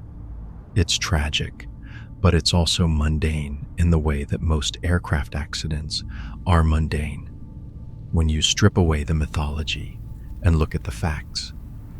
But for all its apparent simplicity, the crash and sink theory has a major competitor, a theory based on post-loss radio signals, archaeological evidence, and decades of investigation on a remote Pacific island. This theory suggests that Earhart and Noonan did not die immediately in a crash, but instead survived for days or even weeks as castaways on an uninhabited coral atoll, sending distress signals that were heard but dismissed as hoaxes. That theory and the extensive evidence that supports it is the subject of our next segment. This concludes segment 2 of 4, theory number 1, crash and sink. Continuing in segment 3, the Nikumaroro castaway hypothesis, Tigar's investigations, the bones controversy, time 500 meters, the Taraya object, and the post-loss radio signals. Gardner Island, approximately 350 nautical miles southeast of Howland Island, there exists a tiny coral atoll. In 1937, it was called Gardner Island. Today it's known as Nikumaroro, part of the Phoenix Islands, in the Republic of Kiribati. The island is a classic coral atoll, a ring of land surrounding a shallow lagoon, formed over millions of years by coral growth on the rim of an ancient underwater volcano. The entire island is only about 4.5 miles long and 1.5 miles wide at its widest point. In July 1937, it was completely uninhabited, visited occasionally by Polynesian fishermen, but supporting no permanent human settlement. Gardner Island sits almost precisely on the 157337 line of position that Amelia Earhart reported in her final radio transmission at 8:43 a.m. on July 2nd, 1937. This is not coincidental speculation. It's basic navigation. When Earhart said, quote, "We are on the line 157337, end quote, she was reporting a navigational line, calculated by Fred Noonan using celestial navigation. That line passed directly through Howland Island, their intended destination, but it also passed through Gardner Island, 350 miles to the southeast. If Earhart and Noonan missed Howland Island and continued flying southeast along that line of position, looking for any land where they could set down before their fuel ran out, Gardner Island would have been directly in their path. And on July 2nd, 1937, an unusual astronomical alignment created conditions that might have made landing on Gardner Island not just possible, but survivable. The tides on that specific day were exceptionally low, exposing large sections of the island's reef flat. The reef flat is normally underwater, but at very low tide, it becomes a relatively smooth, hard surface, not ideal for landing an aircraft, but potentially manageable in an emergency. An experienced pilot attempting a controlled landing at low tide might be able to set an aircraft down on the exposed reef without immediately destroying it. The aircraft would be damaged, certainly. The landing gear might collapse, but the aircraft might remain largely intact, at least temporarily, giving the crew time to evacuate with survival gear before the rising tide swept the damaged plane off the reef. This scenario is the foundation of what's known as the Nikumaroro hypothesis, or the Gardner Island hypothesis, that Earhart and Noonan landed on Gardner Island's reef at low tide, survived the landing, and became castaways on the uninhabited island. It's a theory that has been investigated more thoroughly than any alternative explanation for Earhart's disappearance, producing a body of evidence that includes archaeological artifacts, forensic analysis of human remains, radio signal analysis, and photographic evidence. The theory has been championed primarily by the International Group for Historic Aircraft Recovery, or TIGAR, an organization that has conducted more than a dozen expeditions to Nikumaroro over the past 35 years. The Nikumaroro hypothesis doesn't contradict the basic facts of the crash and sink theory. It agrees that Earhart ran out of fuel, that she couldn't find Howland Island, and that she had to put the aircraft down somewhere. It simply proposes a different somewhere, not in the deep ocean near Howland, but on the reef of an uninhabited island where evidence of the landing might still exist. TR, the investigators. The International Group for Historic Aircraft Recovery was founded in 1985 as a non-profit foundation dedicated to promoting aviation archaeology and preserving aviation heritage. TIGAR, pronounced Tiger, specializes in locating and documenting historic aircraft wrecks and has worked on numerous projects worldwide. But the organization's most famous and longest-running investigation is the search for Amelia Earhart. TIGAR's involvement with the Earhart mystery began in 1988, when the organization's founder and executive director, Rick Gillespie, began researching the case. Gillespie, an aviation historian and former accident investigator, was struck by inconsistencies in the official narrative. The crash and sink theory was based primarily on the assumption that Earhart had immediately crashed and sank near Howland Island. But this assumption was contradicted by dozens of reports of post-loss radio signals, distress calls that were allegedly received from Earhart's aircraft in the days following her disappearance. These radio signals had been documented in 1937. They had driven much of the search and rescue effort. Multiple radio operators, both professional and amateur, reported hearing distress calls on frequencies associated with Earhart's aircraft.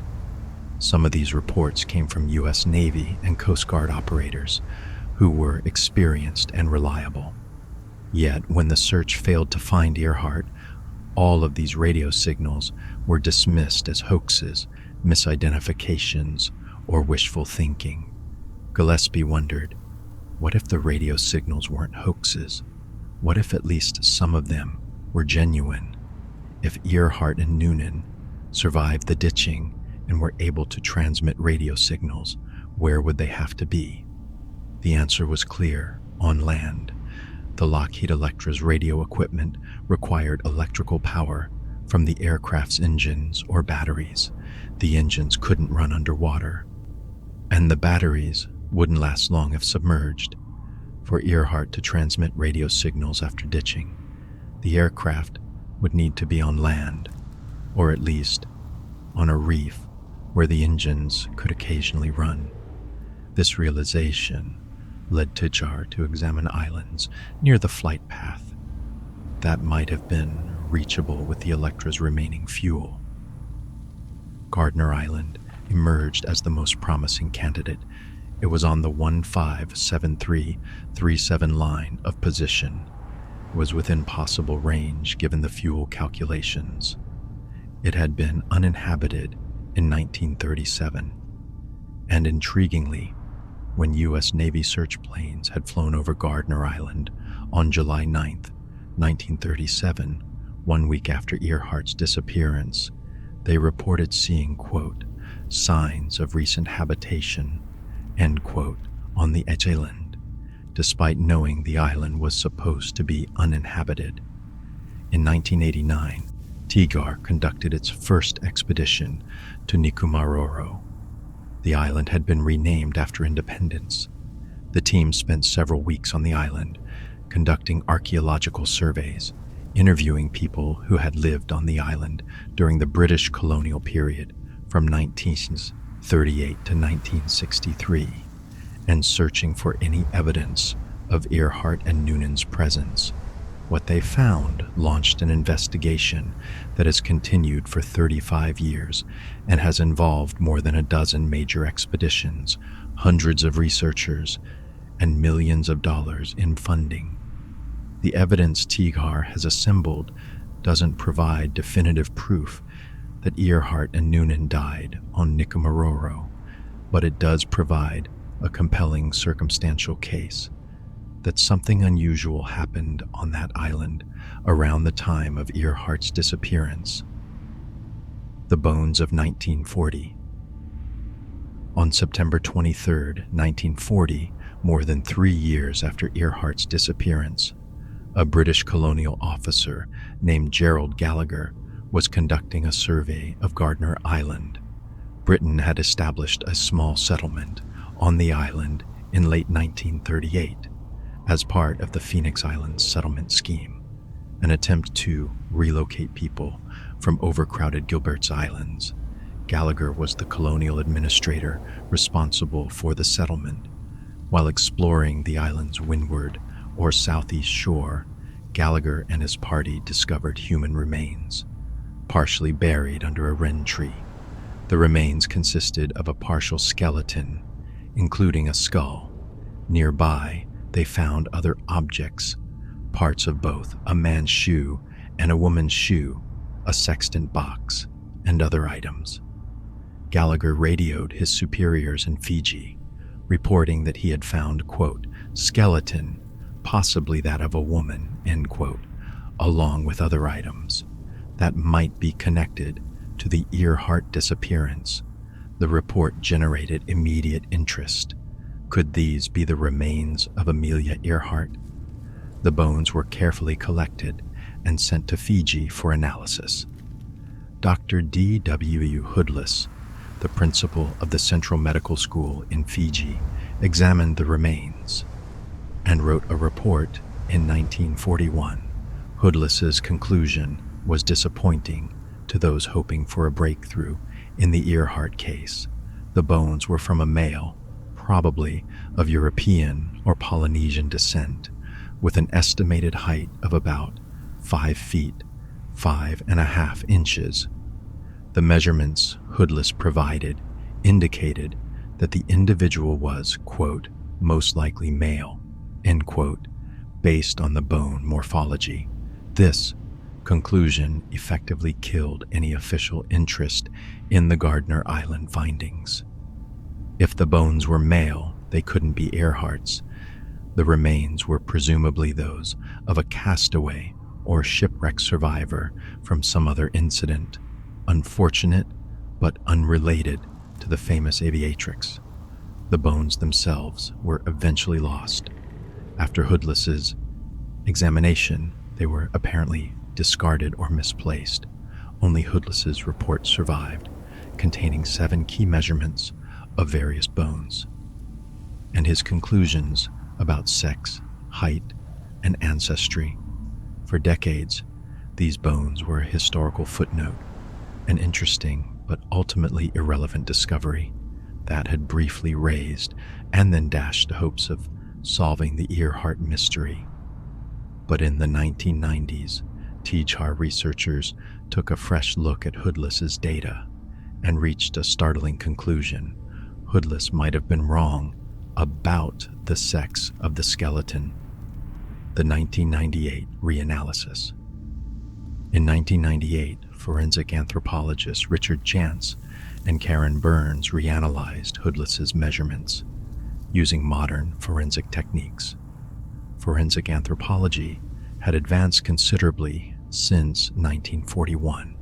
New statistical methods and databases of skeletal measurements from known individuals allowed for more accurate determinations of sex, height, and ancestry from skeletal remains. Jantz and Burns noted several problems with Hoodless's original analysis. First, Hoodless was not a forensic anthropologist. He was a physician whose expertise was in tropical medicine, not skeletal analysis. Second, the methods available to Hoodless in 1941 were crude by modern standards. Third, and most critically, Hoodless's measurements themselves suggested ambiguity about the skeleton's sex. When Jantz and Burns applied modern forensic techniques to Hoodless's measurements, they reached a different conclusion. The bones were likely from a female of European descent, with an estimated height of approximately 5 feet 7 inches, remarkably close to Amelia Earhart's known height of 5 feet 8 inches. The reanalysis focused particularly on the bone's proportions. One measurement that survived in Hoodless's report was the length of the humerus, the upper arm bone. The bone was unusually long relative to the other measurements, suggesting an individual with notably long arms. Jantz compared these proportions to photographs of Amelia Earhart and found a striking correspondence. Earhart had unusually long arms for her height, a feature that's clearly visible in photographs where she's wearing short-sleeved clothing. The 2018 study. In 2018, Richard Jantz published a more detailed study in the journal Forensic Anthropology, further refining his analysis. This study used sophisticated statistical techniques to estimate the probability that the Nikumaroro bones could be Earhart's. Jantz's conclusion was that the bones were, quote, more likely than not, end quote, from a female of European ancestry, with body proportions consistent with Amelia Earhart. The study generated significant media coverage and renewed interest in the Nikumaroro hypothesis. For many people, it seemed like compelling evidence that Earhart had indeed ended up on the island. If the bones were female, European, and showed unusual limb proportions consistent with Earhart's documented anatomy. What else could they be? The criticism, however, the reanalysis has also been heavily criticized by other forensic anthropologists and researchers. The criticisms fall into several categories. First, the reanalysis is based on only 7 measurements from Hoodless's 1941 report. 7 measurements is a very small data set for making definitive conclusions about sex and identity. Modern forensic identifications typically use dozens or hundreds of measurements and observations. Second, the measurements themselves may be unreliable. Hoodless's measurement techniques, the condition of the bones, and the possibility of measurement errors all introduce uncertainty. Building a complex statistical analysis on potentially unreliable data is problematic. Third, and most fundamentally, Hoodless's original assessment wasn't necessarily wrong. A 2015 review of both analyses by forensic anthropologists concluded that, quote, "The most robust scientific analysis and conclusions are those of the original British finding, indicating that the Nikumaroro bones belong to a robust, middle-aged man, not Amelia Earhart," end quote. The debate over the bones illustrates a fundamental problem with the Nikumaroro hypothesis. The physical evidence is ambiguous.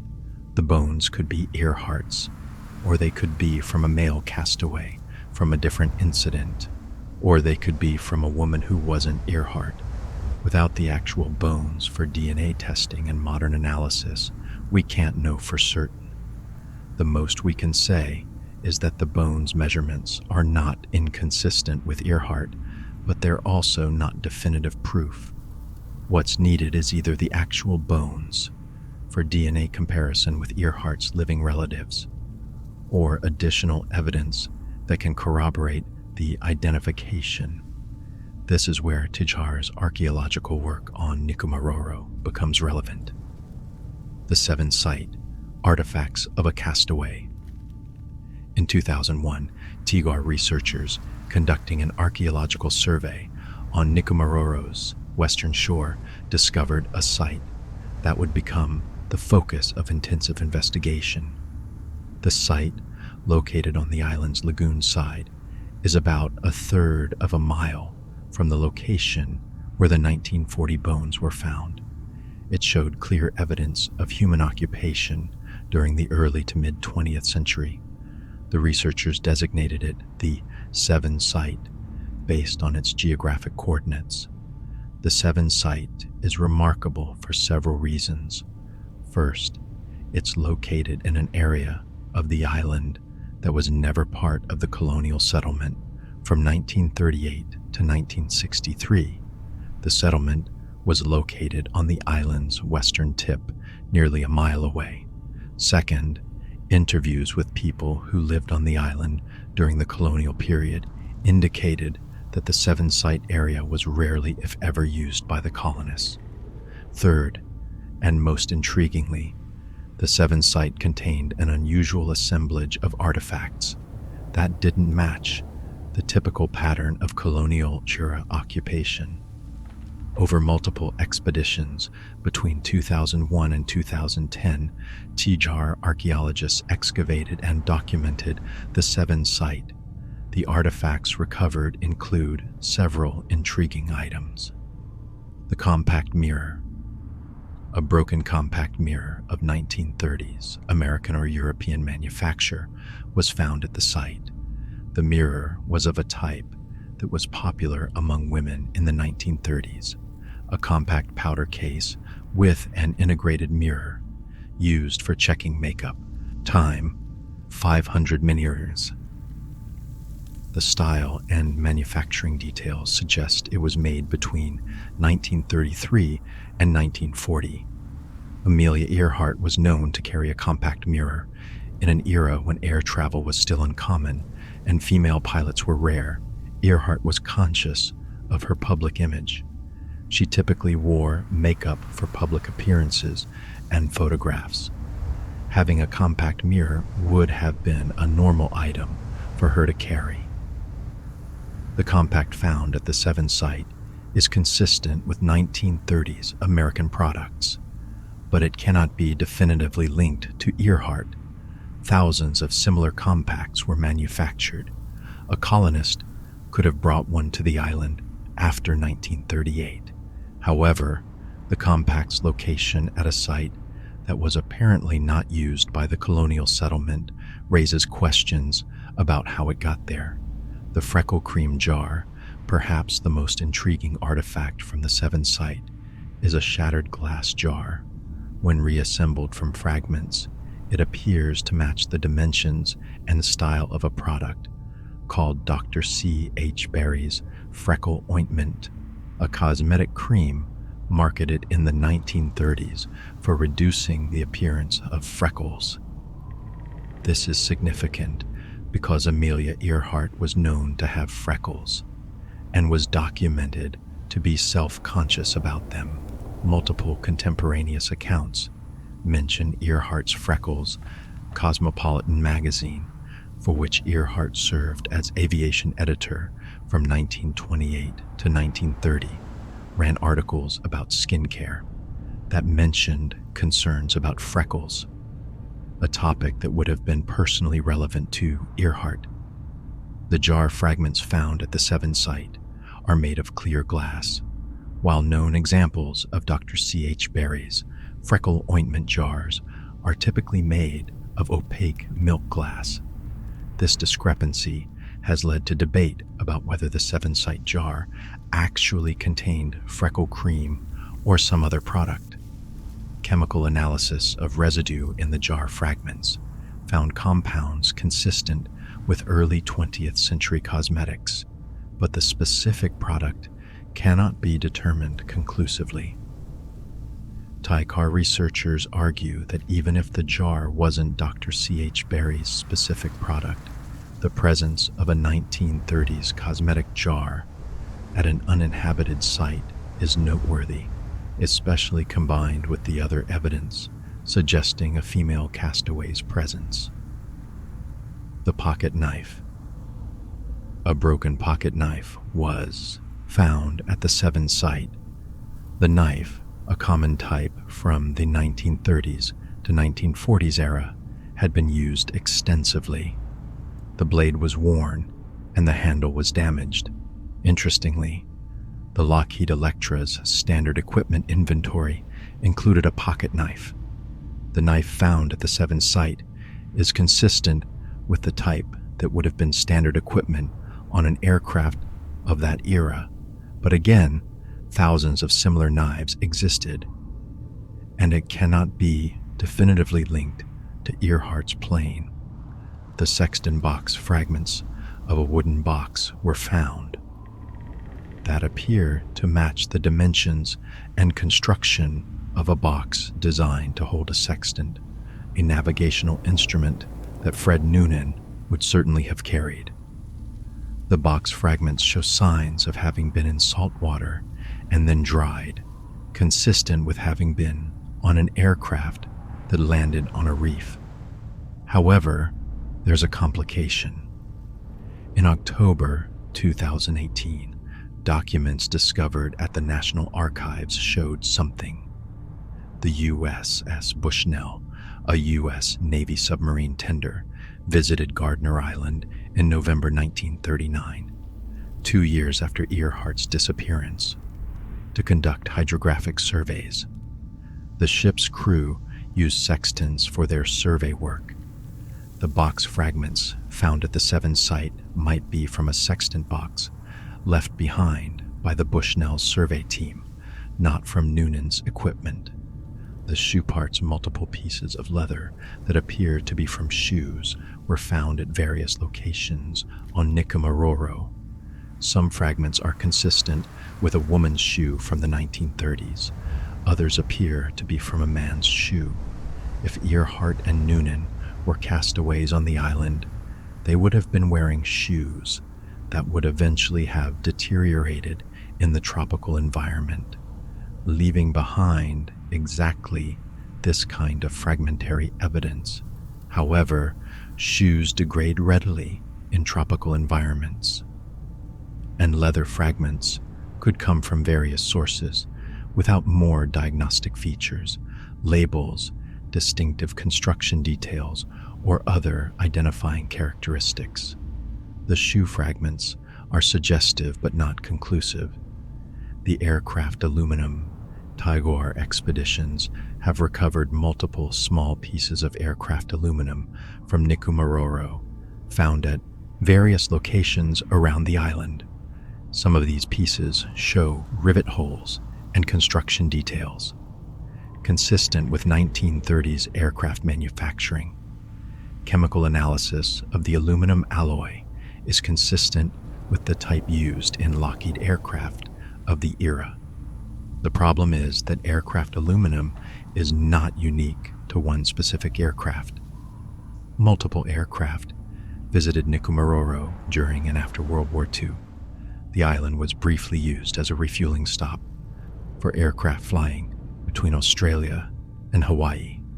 Any of these aircraft could have lost small pieces of aluminum, a panel blown off by wind, debris from a maintenance operation, or fragments from an aircraft that made an emergency landing. What Tagore has not found is a large diagnostic piece of aircraft structure, something with a serial number, a part number specific to the Lockheed Electra, or structural features that would allow definitive identification. The fire features. The 7 site contains an unusual concentration of fire features, areas where fires were built, leaving behind charcoal, ash, and fire-cracked rocks. Some of these fire features appear to be from cooking fires, others might be signal fires. The concentration and pattern of fires at the 7 site doesn't match typical colonial era use, suggesting that someone camped at this location for an extended period before the colonial settlement was established in 1938. If Earhart and Noonan survived as castaways on Nikumaroro, they would have needed to build fires for cooking, warmth, and signaling. The fire features at the 7 site could be evidence of castaway survival activities. The Bevington photograph, the ghost in the image. In October 1937, just 3 months after Earhart's disappearance, a British expedition visited Gardner Island to assess its suitability for colonization. A member of the expedition, Eric Bevington, took several photographs of the island, including one showing the wreck of the SS Norwich City, a ship that had run aground on Gardner Island's reef in 1929. For decades, this photograph was just a historical record of the island's condition in 1937. But in 2010, Tagore researcher Jeff Glickman, a forensic imaging specialist, took a closer look at the Bevington photograph using modern image enhancement techniques. In the photograph, to the left of the Norwich City wreckage, there's a blurry, indistinct object protruding from the reef. Glickman's analysis suggested that the object's shape and proportions are consistent with the landing gear of a Lockheed Electra. Specifically, he argued that what's visible in the photograph could be the aircraft's main landing gear, the portion of the undercarriage that extends below the fuselage and contains the wheels. If an aircraft had crashed on the reef and been partially submerged or damaged, the landing gear might be one of the most visible remaining features, protruding above the waterline at low tide. Tagore submitted the Bevington photograph and Glickman's analysis to the National Geospatial Intelligence Agency, or NGA, a U.S. Department of Defense agency that specializes in analyzing imagery for intelligence purposes. Independent analysts at the NGA examined the photograph using classified imaging technology, According to Tigar, the NGA analysts agreed with Glickman's conclusion. The object in the photograph does resemble landing gear from an aircraft of the Electra's type. This analysis was further reviewed by intelligence analysts at the Pentagon, who reportedly concurred with the assessment. If the Bevington photograph actually shows part of Earhart's aircraft on Gardner Island's reef in October 1937, it would be extraordinarily significant. It would prove that the aircraft did reach the island, and that wreckage was visible for at least 3 months after the disappearance. This would support the castaway hypothesis and would explain why the aircraft was never found in the deep ocean near Howland Island, because it never went into the deep ocean. It ended up on the reef at Gardner Island instead. However, the Bevington photograph analysis has significant problems. First, the object in the photograph is extremely blurry and indistinct. Multiple experts who have examined the image have stated that it's simply too unclear to make definitive determinations about what it shows. It could be landing gear, it could be a piece of the Norwich City wreckage, it could be coral, driftwood, or a natural rock formation. The human eye and brain are highly susceptible to pareidolia, seeing patterns and familiar shapes in random or ambiguous visual information.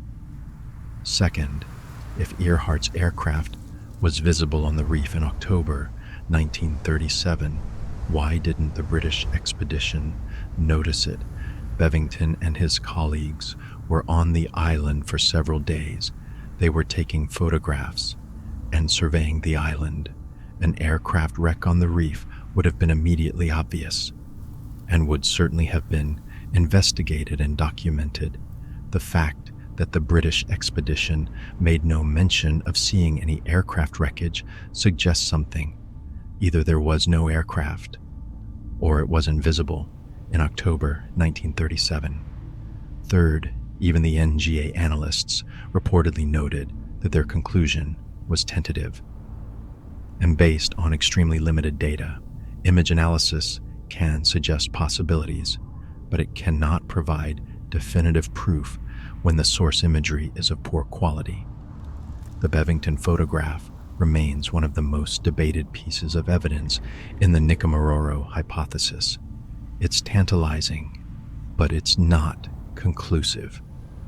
The Taraya object, the satellite discovery. In 2020, a retired U.S. Navy veteran named Mike Ashmore was at home in California, casually browsing satellite imagery of Nikumaroro on his smartphone. Ashmore had become interested in the Earhart mystery and was looking at images of the island's lagoon, wondering if modern satellite technology might reveal something that previous searchers had missed. While examining the lagoon, Ashmore noticed something unusual, an elongated object visible through the shallow water that appeared to have a shape different from natural coral or rock formations. The object was located near the shore, in a section of the lagoon that hadn't been thoroughly searched by previous expeditions. Ashmore took a screenshot and shared it with the Tihar online forum. The image generated immediate discussion. Some forum members thought it might be aircraft wreckage. Others argued it was probably a log from a fallen tree, perhaps a pandanus tree, which grow commonly on the island. The debate continued for months, with various researchers examining the satellite imagery and comparing it to other images of the same area, taken at different times and from different angles. Rick Pettigrew, executive director of the Archaeological Legacy Institute and a longtime Earhart researcher, became convinced that the object warranted serious investigation. The object was dubbed the Taraya object after its location near Tataman Passage. Pettigrew conducted extensive research into historical aerial photographs of Nikumaroro and discovered that an object in approximately the same location is visible in aerial photographs taken as far back as 1938. If an object has been in the same location in the lagoon since 1938, it couldn't be a recently fallen tree or some piece of modern debris. It would have to be something that was there in the immediate aftermath of Earhart's disappearance. And if it's not a natural feature, it could be the wreckage of her aircraft. Pettigrew's hypothesis is that after the Electra was swept off the reef by rising tides, as suggested by the castaway hypothesis, it didn't drift out to the deep ocean. Instead, the prevailing currents and the configuration of Tataman Passage would have pushed the wreckage into the lagoon, where it settled on the lagoon floor and was gradually covered by sediment. Over the decades, parts of the wreckage might have been buried or broken apart, but major structural components could still be there.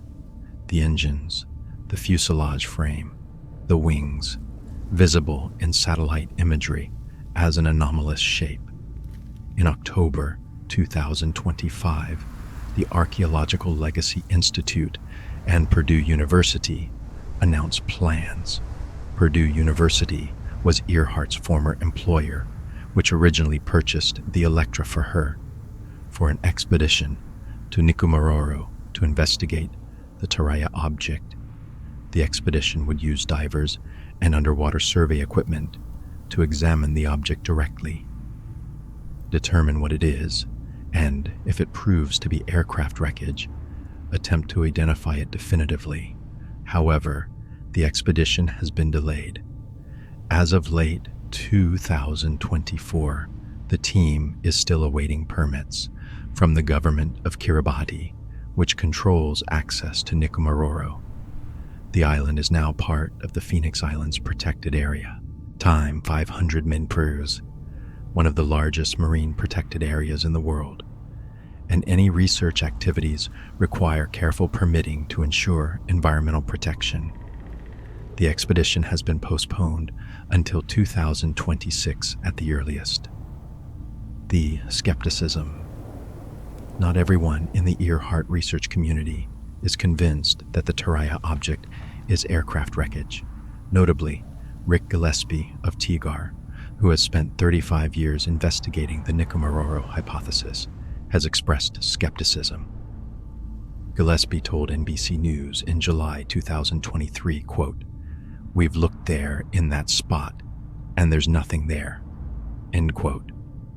TIGAR expeditions have conducted underwater searches in Nikumaroro's lagoon, including in areas near where the Taraya object appears in satellite imagery. According to Gillespie, his team examined the location and found nothing unusual, just natural coral formations and lagoon bottom features. Gillespie has suggested that the object visible in satellite imagery is likely a pandanus tree viewed through shallow water. Pandanus trees have distinctive root systems that can create shapes that, when viewed from above through water, might resemble aircraft structures. The problem is that satellite imagery resolution is not sufficient to definitively distinguish between a tree, a rock formation, and aircraft wreckage. Only direct investigation can determine what the object actually is. The disagreement between Pettigrew and Gillespie illustrates a broader tension. Within the Nikumaroro research community, both men believe Earhart ended up on the island. Both have devoted years to investigating the hypothesis, but they disagree about specific evidence and search priorities. This kind of disagreement is normal in complex historical investigations, but it also underscores the challenges of reaching definitive conclusions when physical evidence remains elusive. The post-loss radio signals. Perhaps the most compelling evidence for the Nikumaroro hypothesis comes not from archaeology or forensic analysis, but from radio signals received in the days following Earhart's disappearance.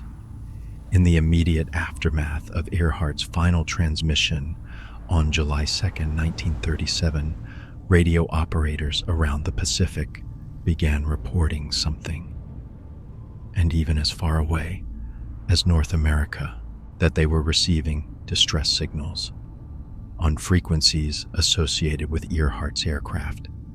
These reports came from both professional radio operators, Navy, Coast Guard, and commercial stations, and amateur radio enthusiasts. The reports continued for approximately 2 weeks, from July 2nd through July 18th, when the official search was called off. At the time, these radio signals drove much of the search and rescue effort. When signals were reported, search vessels attempted to take radio direction, finding bearings, to determine where the signals were coming from. When multiple stations reported hearing signals simultaneously, analysts tried to triangulate the source. Some of the radio signals included voice transmissions from a woman who identified herself as Amelia Earhart, reporting that the aircraft was on land, that they were injured, and that they needed help.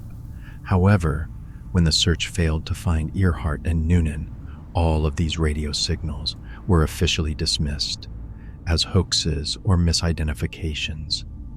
The reasoning was straightforward.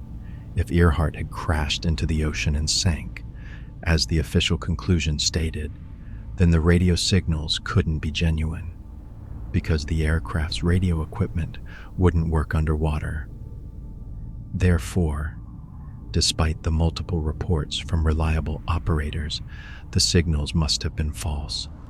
This dismissal satisfied officials and closed the case, but it left nagging questions. If the signals were all hoaxes, who was perpetrating them, and why? Why would multiple independent radio operators, including experienced professionals, all report hearing the same kinds of signals on the same frequencies? And most puzzlingly, why did some of these signals contain accurate information about Earhart's flight that wasn't widely known to the public? TER's radio analysis. In 2012, TER completed a comprehensive analysis of all reported post-loss radio signals. The organization compiled a database of 121 reported radio receptions from the period July 2nd through 18th, 1937. Using modern analysis techniques, including radio wave propagation modeling, antenna pattern analysis, and statistical methods, TER evaluated each reported signal to determine whether it could plausibly have come from Earhart's aircraft. The analysis eliminated obvious hoaxes, signals that were clearly from other sources, and reports that were inconsistent with known radio propagation characteristics. After this filtering process, TER concluded that 57 of the 121 reported signals were credible, meaning they could plausibly have come from Earhart's aircraft and contained information or characteristics consistent with genuine transmissions. The credible signals had several important characteristics: multiple independent receivers. At least 4 radio receptions were heard simultaneously by multiple receivers at different locations. This is significant because hoaxes or misidentifications typically affect only a single receiver.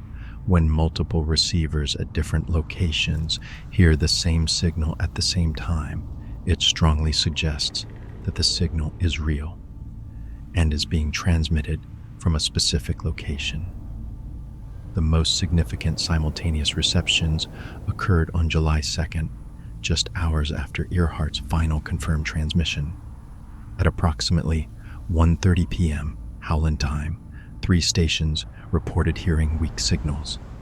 On 3105 kHz, Earhart's night frequency, the USS Itasca, the HMS Achilles, a British cruiser, and the SS New Zealand Star, a commercial vessel. The Itasca logged the signal as, quote, very weak and unreadable voice, end quote, and attempted to ask Earhart to send Morse code dashes. The Achilles didn't hear the voice, but did hear dashes in response to the Itasca's request. This simultaneous reception by 3 different vessels is difficult to explain. As a hoax or misidentification, 3 independent ships with different crews and different radio equipment all reported hearing signals, consistent with Earhart's aircraft at the same time. Direction, finding bearings. Several stations attempted to take radio direction, finding bearings on the signals. Direction finding works by using special antenna arrangements to determine the direction from which a radio signal is arriving. While the bearings taken in 1937 were not precise enough to pinpoint Earhart's location, multiple bearings from different stations can be triangulated to identify a general area.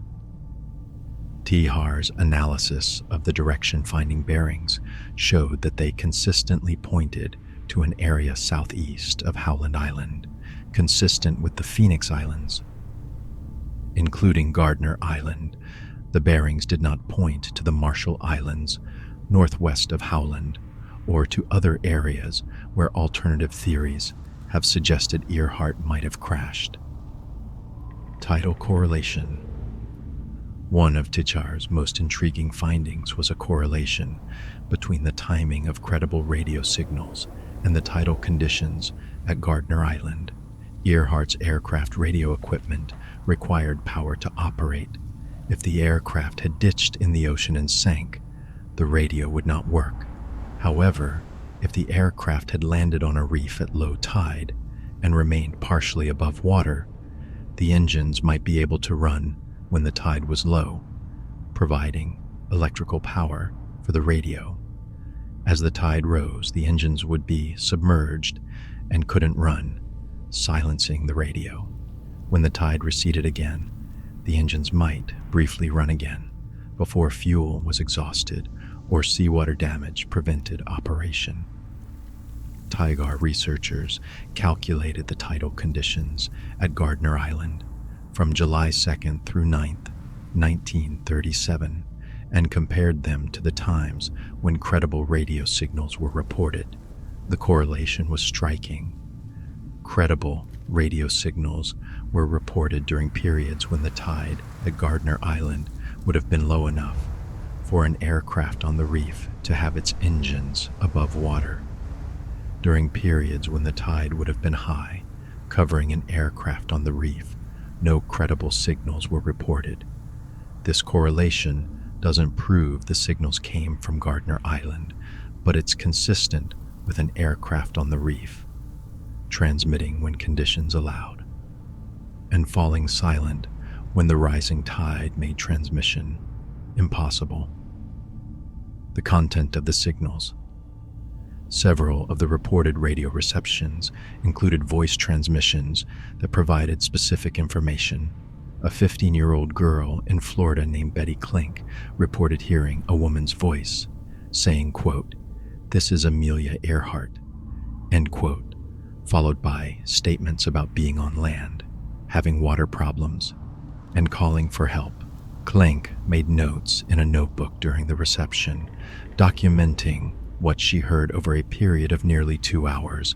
Her notes include details that she couldn't have known from newspaper reports, technical information about the aircraft, and navigation that wouldn't have been public knowledge. A 16-year-old boy in Wyoming named Dana Randolph reported similar receptions, hearing a woman identify herself as Amelia Earhart and a man's voice as well, apparently Fred Noonan. Multiple other listeners reported hearing distress calls that mentioned being on land, needing help, and describing injuries or difficult conditions. Critics have noted that many of these reports came from teenagers or amateur radio enthusiasts who might have been influenced by media coverage of the disappearance. The signals could have been elaborate hoaxes perpetrated by pranksters, or they could have been misidentifications of signals from other sources. Without recordings of the actual signals, it's impossible to verify what was actually heard. Radio recording technology wasn't widely available in 1937. However, Teagar argues that the consistency of the reports is significant, the technical details some listeners recorded, and the correlation with other evidence, tides, direction-finding bearings, suggest that at least some of the signals were genuine. The technical requirement, land. The most important implication of the post-loss radio signals is this: if any of them were genuine, Earhart's aircraft had to be on land. Lockheed representatives stated unequivocally in 1937 that the Electra's radio equipment could only transmit if the aircraft was on land, with its engines able to run.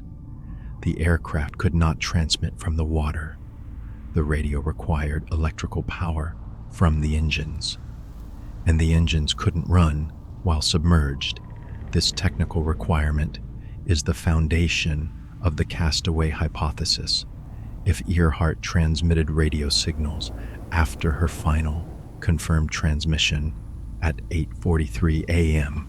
on July 2nd, she had to have landed somewhere, on an island, on a reef, on some piece of land, where the aircraft remained at least partially functional for hours or days. The only significant piece of land in the area that the aircraft could have reached with remaining fuel was Gardner Island. No other island in the region fits the navigational data, the fuel calculations, and the direction-finding bearings. The problems with Nikumaroro. Despite 35 years of investigation and multiple expeditions, Teagar has not found definitive proof that Earhart and Noonan died on Nikumaroro. The evidence is suggestive, intriguing, and in some cases compelling, but it's not conclusive. The bones that might have been Earhart's are lost, and the reanalysis of the measurements is disputed. The artifacts found at the Seven site could have come from Earhart and Noonan, but they could also have come from other sources. The Bevington photograph might show aircraft landing gear, but it's too blurry to be certain. The Taraya object might be aircraft wreckage, but it hasn't been investigated yet, and even Teagar's founder is skeptical. The post-loss radio signals might have been genuine, but they might also have been hoaxes or misidentifications.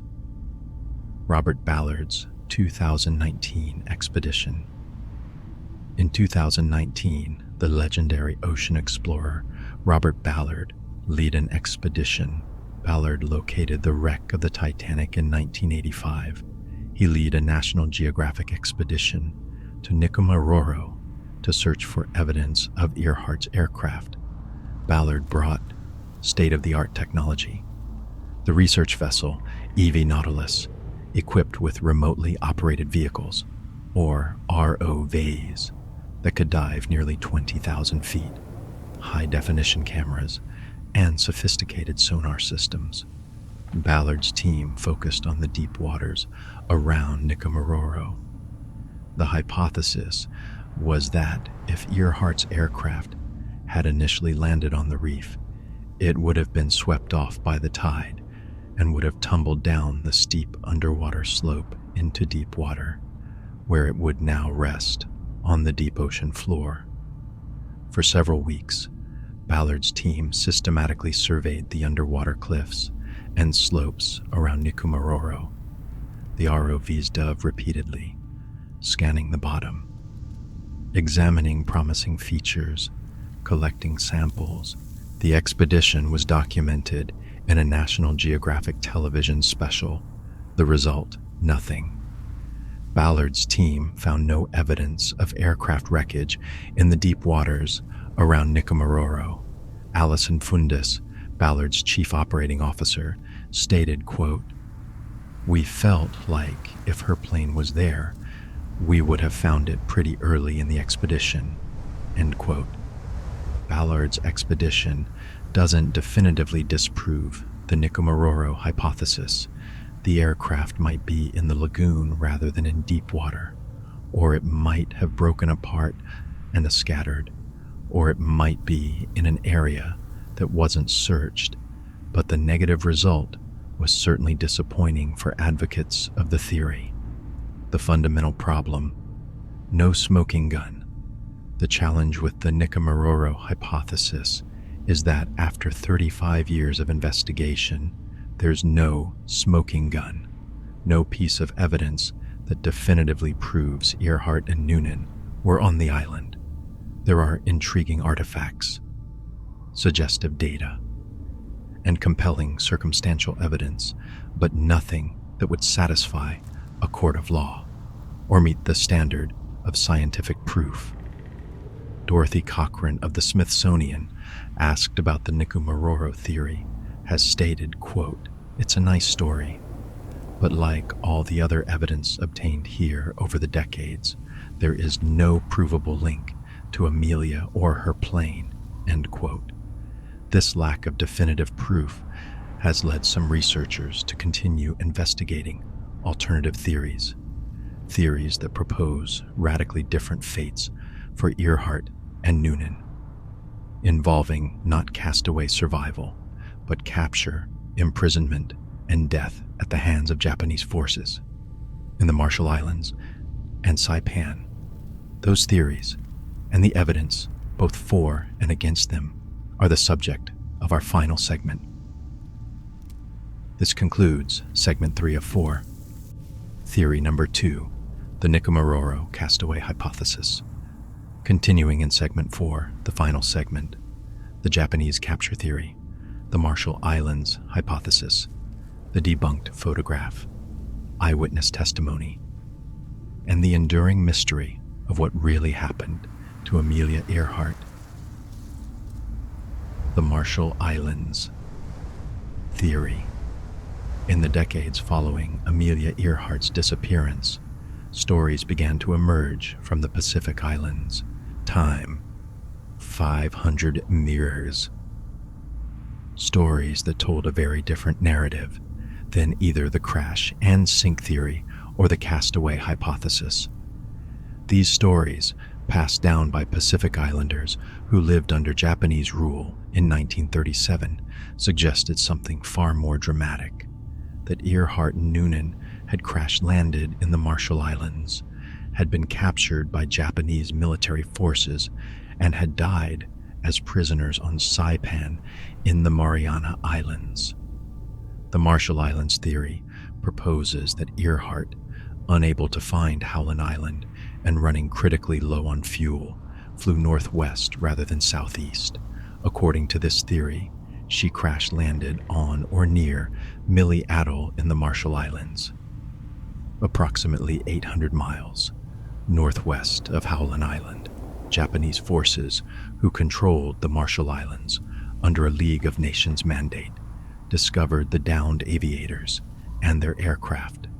Suspecting that Earhart was an American spy conducting surveillance on Japanese military installations in the Pacific, the Japanese arrested both Earhart and Noonan. They confiscated their aircraft and transported them to Saipan in the Mariana Islands, where they were imprisoned and eventually died, either from execution, disease, or the harsh conditions of captivity. This theory paints Earhart not as a victim of navigation error or fuel exhaustion, but as a casualty of pre-World War II tensions between the United States and Japan. It suggests a massive cover-up by both the Japanese government, which would not want to admit to capturing and killing America's most famous female pilot, and the U.S. government, which could not acknowledge that Earhart had been in Japanese custody without potentially triggering an international crisis that might lead to war. The Marshall Islands/Saipan theory is the most controversial and most heavily disputed of all the major Earhart hypotheses. It has passionate advocates who believe the eyewitness testimony from Pacific Islanders proves Earhart's fate. It also has fierce critics who argue that the theory is geographically impossible, contradicted by radio evidence, and based on unreliable testimony and debunked photographs. The origins: Fred Gardner's investigation. The Marshall Islands theory gained widespread attention in 1966 with the publication of The Search for Amelia Earhart by Fred Gardner, a CBS radio journalist.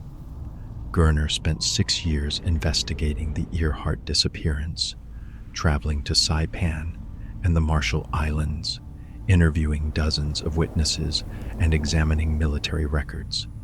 Gardner's investigation produced startling claims. Multiple witnesses on Saipan reported seeing 2 American prisoners, a man and a woman, who matched the descriptions of Earhart and Noonan. Some witnesses claimed to have seen the prisoners at a Japanese military facility. Others reported that the woman prisoner had short hair and wore pants, matching Earhart's characteristic appearance. Several witnesses stated that the prisoners had eventually died on Saipan, with some claiming they had been executed by Japanese forces. Gardner's book presented these witness accounts in compelling detail. He interviewed former U.S. military personnel who had served in the Pacific during World War II and who claimed to have heard rumors or secondhand reports about Earhart being held on Saipan. He even conducted excavations on Saipan, searching for graves that might contain Earhart's and Noonan's remains. The excavations turned up human bones, which were sent for analysis, but none proved to be from Earhart or Noonan.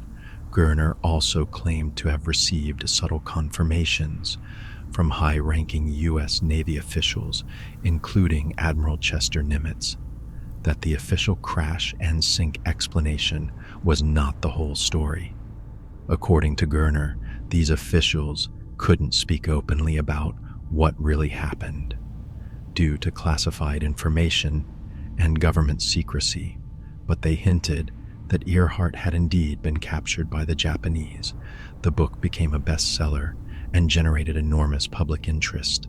For many readers, it seemed to finally explain what had happened to Amelia Earhart. The theory had drama, intrigue, international conspiracy, and the tragic element of 2 American heroes dying as prisoners of a foreign power. It fit perfectly with post-World War II attitudes about Japan and aligned with Cold War era suspicions about government secrecy and cover-ups. But the theory also had significant problems that would become more apparent as researchers examined the evidence more closely. The geography problem. The most fundamental challenge to the Marshall Islands theory is geography. The Marshall Islands are approximately 800 miles northwest of Howland Island. For Earhart to have reached Miliatal in the Marshalls, she would have needed several things: to miss Howland Island completely, realize she had missed it, decide to abandon the search for Howland and fly in the opposite direction, and have enough fuel remaining to fly 800 miles northwest. The fuel calculations make this scenario extremely unlikely, based on the Electra's known fuel capacity, consumption rate, and the duration of the flight. The aircraft would have had at most 30 to 60 minutes of fuel remaining.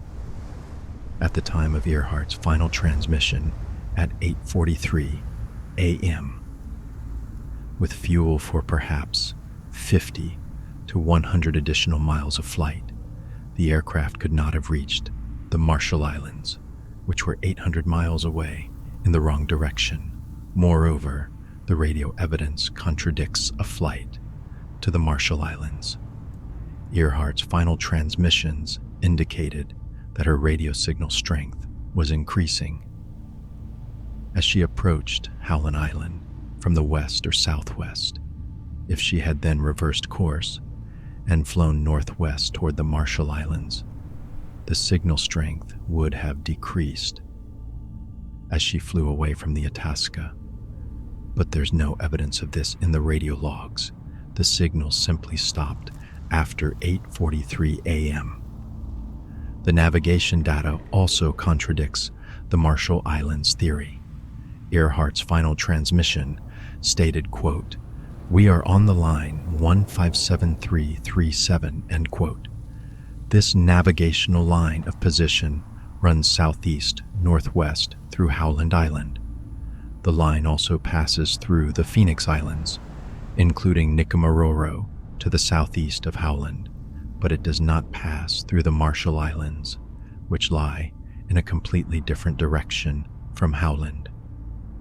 Aviation historians and navigation experts who have analyzed the flight trajectory consistently conclude something: that reaching the Marshall Islands would have been geographically impossible, given the aircraft's fuel supply, the documented radio transmissions, and the navigational data. Elgin Long, who conducted one of the most thorough analyses of the flight's fuel consumption, stated flatly something: that the aircraft did not have enough fuel to reach the Marshall Islands under any plausible scenario.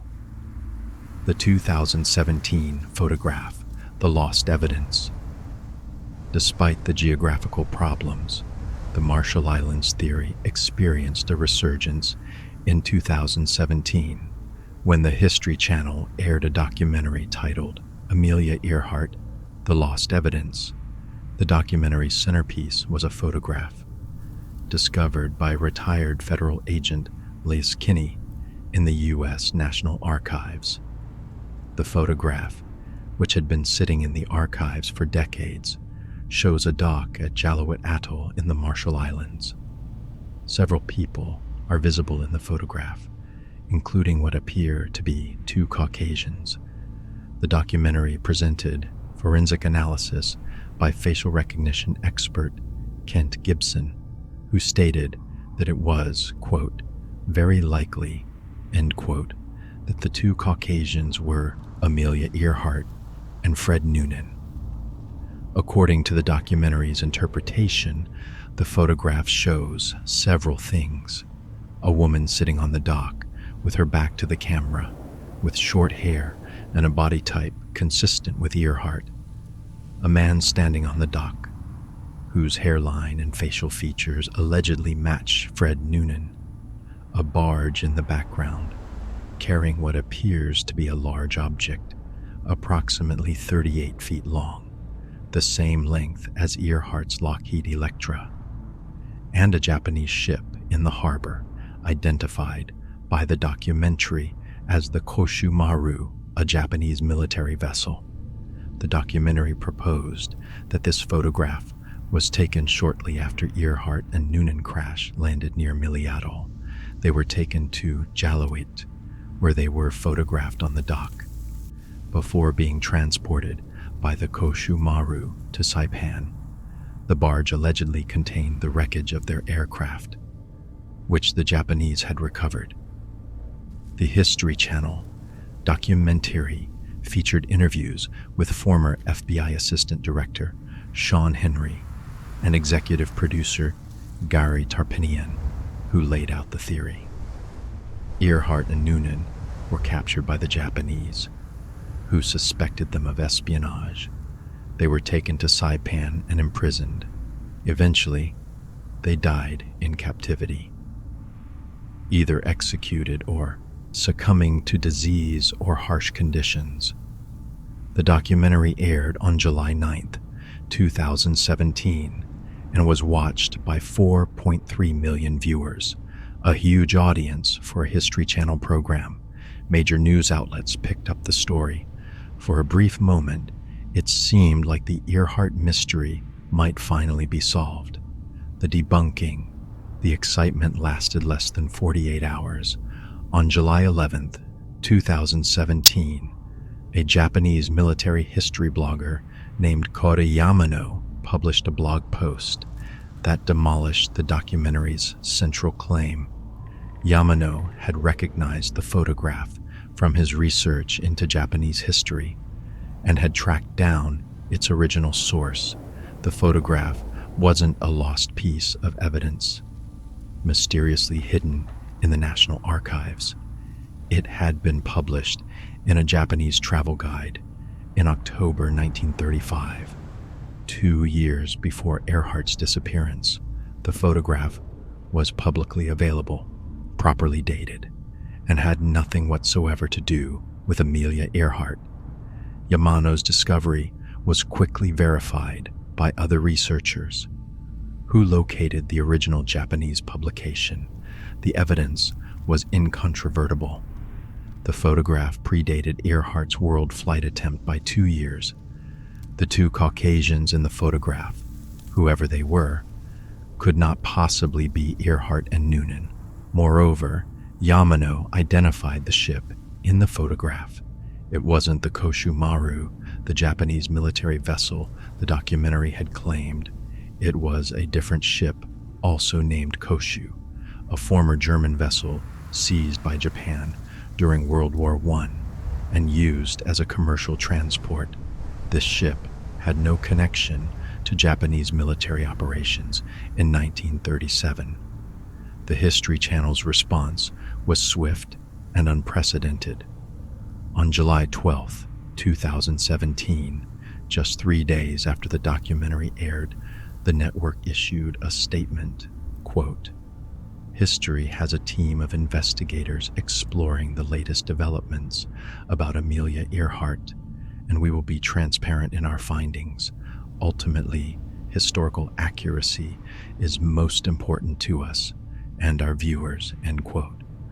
The network canceled all scheduled rebroadcasts of the documentary. It removed the program from streaming and on-demand platforms. It halted scheduled airings in Canada and the United Kingdom. The documentary effectively disappeared, withdrawn more thoroughly than perhaps any program in History Channel history. The episode was a catastrophic embarrassment for the network and for the researchers involved in the documentary. It also dealt a severe blow to the credibility of the Marshall Islands theory. If the most publicized evidence for the theory was a photograph that had been completely misidentified and misdated, what did that say about the reliability of the other evidence? The eyewitness testimony.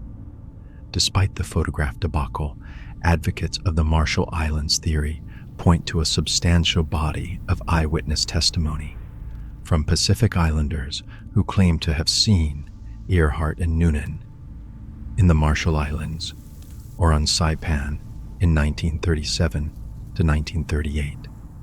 Researcher Dick Spink has documented more than 200 claimed witnesses who reported seeing 2 American prisoners, a man and a woman matching Earhart's and Noonan's descriptions. In the Marshall Islands or on Saipan, these accounts include several categories. Marshall Islands, witnesses.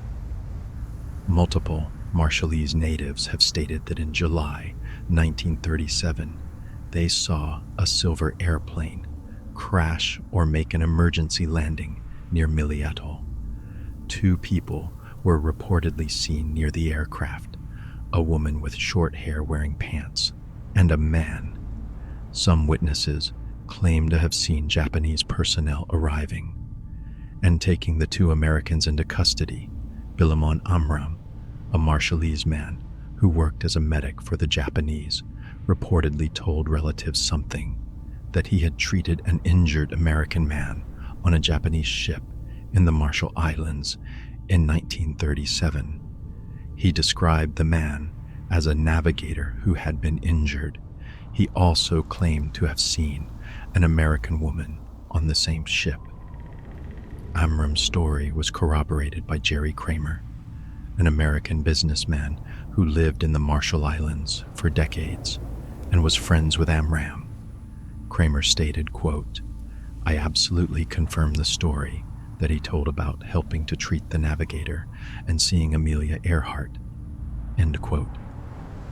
Other Marshallese witnesses have claimed that pieces of aircraft wreckage were visible near Millie Atoll, matching the Electra's description. Time, 500 millers, for years after 1937. Some claim that Japanese forces removed the wreckage, loading it onto barges. Saipan witnesses. On Saipan, multiple witnesses claim to have seen 2 American prisoners, matching Earhart's and Noonan's descriptions at Japanese military facilities in 1937 to 1938. These accounts include the following. William Sablon, a resident of the Mariana Islands, recounted a family story passed down from his relative, a man named Tuho, who worked at a Japanese prison on Saipan. According to Sablon, Tuho witnessed the arrival of 2 American prisoners, a woman and a man, who caused quite a commotion because white people were rarely seen on Saipan. Tuho allegedly stated that the woman's aircraft had crashed into the ocean. Before she and her companion were captured, other Saipan residents claimed to have heard stories about an American female pilot who died in captivity on the island. Some claimed that the woman was buried on Saipan, leading to several excavations attempting to locate her remains. None of these excavations produced definitive results. The credibility problem. The eyewitness testimony faces several significant credibility challenges. First, most of the testimony was collected decades after the alleged events. Many witnesses were interviewed in the 1960s, 1970s, or even later, 25 to 40 years after 1937. Human memory is notoriously unreliable over such long periods, especially for events that weren't personally significant at the time they occurred. Second, the witnesses were interviewed after the Earhart story had become internationally famous. By the 1960s, everyone in the Pacific knew about Amelia Earhart's disappearance. This creates the possibility of false memories, where witnesses unconsciously incorporate details from news stories or other people's accounts into their own memories, genuinely believing they witnessed events they actually heard about secondhand. Third, many of the accounts are secondhand or third-hand, stories passed down within families, rather than direct eyewitness testimony. The game of telephone that occurs when stories are passed through multiple people can introduce substantial distortions. Fourth, some witnesses may have had motivations to fabricate or embellish their accounts. The Earhart mystery generated significant media attention. Witnesses who claimed to have seen Earhart received attention from researchers and journalists. Some may have genuinely misremembered or misinterpreted what they saw. Others may have intentionally exaggerated or invented stories. That said, the sheer number of witnesses reporting similar stories is noteworthy. It's one thing to dismiss a single questionable account. It's more difficult to dismiss 200 people all telling variations of the same story. Either there's something to the testimony, or there's a pattern of collective false memory influenced by the prominence of the Earhart story in Pacific Island communities. The Koshumaru problem. A critical element of the Marshall Islands theory is the alleged involvement of the Japanese ship Koshumaru in transporting Earhart and Noonan from the Marshall Islands to Saipan. However, research by journalist Fukiko Oki has thoroughly documented something: that the Koshumaru was nowhere near the Marshall Islands. In July 1937, Aoki is a Japanese journalist who wrote the book Looking for Amelia, published in 1982, republished in 1995. She conducted extensive research into Japanese maritime records. She located an elderly officer who had served on the Koshumaru in 1937 and interviewed him. The officer flatly denied that the ship had any involvement with Earhart or had been in the Marshall Islands. In July 1937, Aoki's research revealed that on July 3, 1937, the day after Earhart disappeared, the Koshumaru was at Greenwich Island, now called Kapingamarangi, approximately 1,500 miles from the Marshall Islands. The ship was transporting meteorologists to Greenwich Island. As part of a weather observation mission, the ship's logs, crew records, and the testimony of crew members all confirm something: that the vessel was nowhere near the Marshall Islands during the critical period. This evidence definitively rules out the Koshumaru as the ship that allegedly transported Earhart and Noonan to Saipan. Advocates of the theory have suggested that perhaps a different ship was involved, but this requires abandoning one of the theory's key elements and essentially starting over with speculation about which ship might have been involved. The spy theory. A variant of the Marshall Islands hypothesis suggests something: that Earhart wasn't simply a pilot who accidentally strayed into Japanese territory, but rather a spy deliberately conducting surveillance for the U.S. government. According to this theory, Earhart's around-the-world flight was cover for a secret reconnaissance mission. The U.S. government, concerned about Japanese military expansion in the Pacific, recruited Earhart to photograph Japanese installations in the Marshall Islands and Caroline Islands. The official flight plan had her passing near these areas, providing a plausible excuse for overflying Japanese-controlled territory. When Earhart was captured by the Japanese, they discovered the surveillance equipment or photographs, confirming their suspicions that she was a spy. This discovery led to her imprisonment and eventual execution. The U.S. government, unable to acknowledge that they had sent a civilian pilot on a spy mission, covered up what really happened and maintained the fiction that Earhart had simply disappeared over the ocean. This theory was popularized by the 1943 film Flight for Freedom, starring Rosalind Russell in a role clearly inspired by Amelia Earhart. In the film, a female pilot is recruited by the U.S. government to deliberately crash near Japanese islands, providing a pretext for U.S. Navy surveillance flights over the area.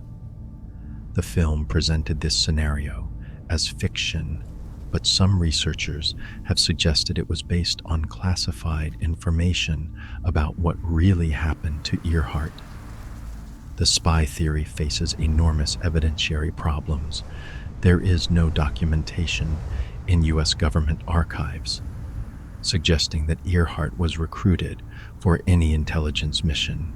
Her flight plan, her correspondence, her public statements, and every piece of documentary evidence indicates that this was a genuine around-the-world record attempt, not a cover for espionage.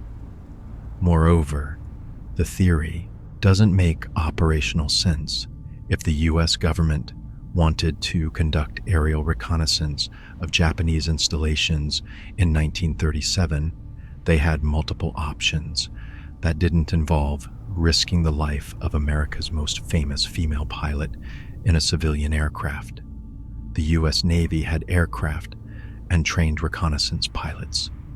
Using Earhart would have been an absurdly risky and complex way to gather intelligence that could have been obtained through more conventional means. The spy theory is popular in conspiracy-minded circles, precisely because it can't be definitively disproven. Classified documents could theoretically exist that haven't been released, but the complete absence of supporting evidence, combined with the logical problems with the scenario, makes it one of the least credible variants of the Earhart theories. The cover-up claims a key element of the Marshall Islands/Saipan theory is the claim that both the US and Japanese governments covered up what really happened to Earhart.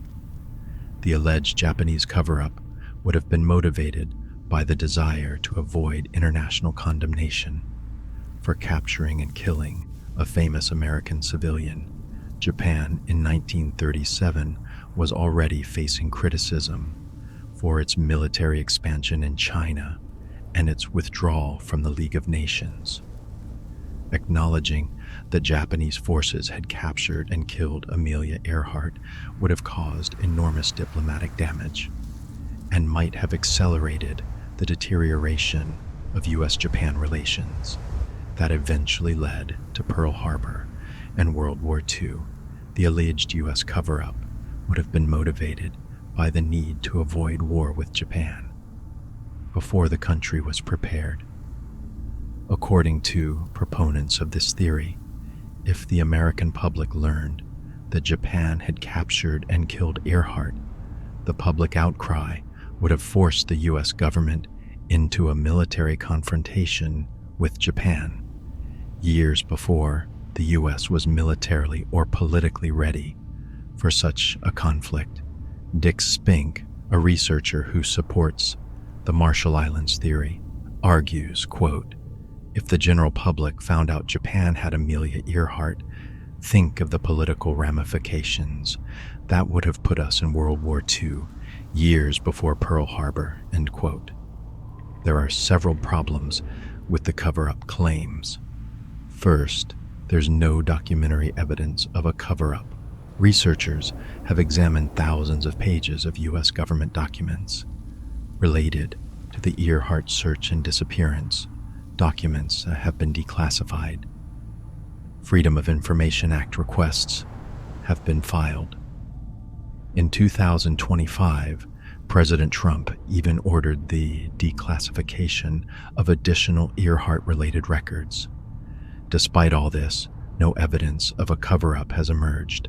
Second, maintaining a cover-up of this magnitude would have required the cooperation of hundreds or thousands of people over decades: military personnel who conducted the search, government officials who wrote reports, Navy officers who allegedly knew the truth, intelligence agencies that would have had information, and more. The larger a conspiracy becomes, the more difficult it is to maintain secrecy. Someone at some point would have leaked authentic documentation. Third, the Japanese government would have had strong incentives to reveal the truth after World War II, particularly during the post-war period when relations with the US were being rebuilt. Revealing that Earhart had been captured and had died in custody, perhaps explaining it as a tragic misunderstanding or the result of overzealous local commanders, might have actually helped Japanese-American relations by resolving a long-standing mystery. Yet no Japanese government official or document has ever confirmed the story. The historical context. One aspect often overlooked in discussions of the Marshall Islands theory is the historical context of Japanese-American relations in 1937. The Marshall Islands, along with other Pacific islands, had been a Japanese mandate since 1920, awarded by the League of Nations after World War I. Japan governed these islands, but was prohibited from militarizing them under the terms of the mandate. However, by the mid-1930s, Japan had begun fortifying the islands in violation of the mandate, and foreign visitors were generally prohibited from the area. War between Japan and the United States was not inevitable in July 1937.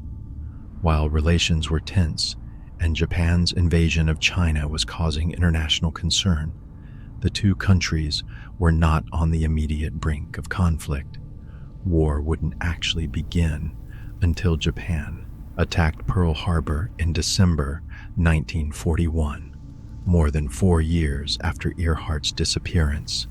In this context, if Japanese forces had encountered Amelia Earhart, an internationally famous civilian pilot who was clearly in distress due to aircraft problems, their most logical course of action would have been something to provide assistance and then seek international acclaim for rescuing a famous American. The rescue of Amelia Earhart by Japanese forces would have been a significant positive propaganda opportunity for Japan, demonstrating humanitarian values and potentially improving relations with the United States. Capturing, imprisoning, and executing Earhart would have been strategically foolish from Japan's perspective. It would have created exactly the kind of international incident that Japan was trying to avoid. While it consolidated control over China, the theory requires us to believe that Japanese forces acted in a way that was contrary to their strategic interests, based on paranoid assumptions that Earhart was a spy, despite the enormous diplomatic and strategic cost of such actions. Why the Marshall Islands? Theory persists despite the geographical impossibilities, the debunked photograph, the questionable eyewitness testimony, and the lack of documentary evidence.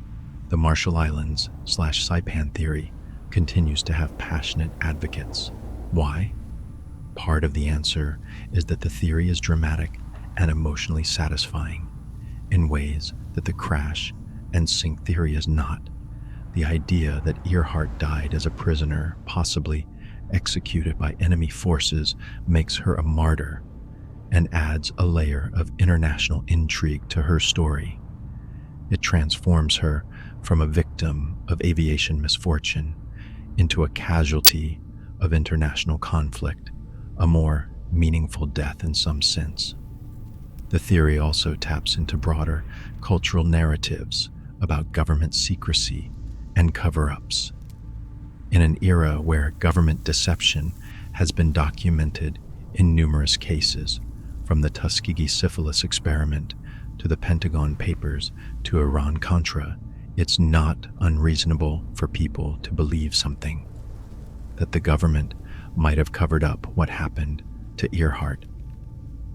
The theory confirms existing suspicions about government dishonesty.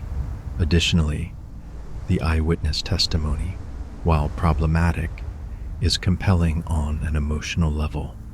When elderly Pacific Islanders describe seeing two American prisoners who might have been Earhart and Noonan, it's difficult to simply dismiss their accounts as false memories or fabrications.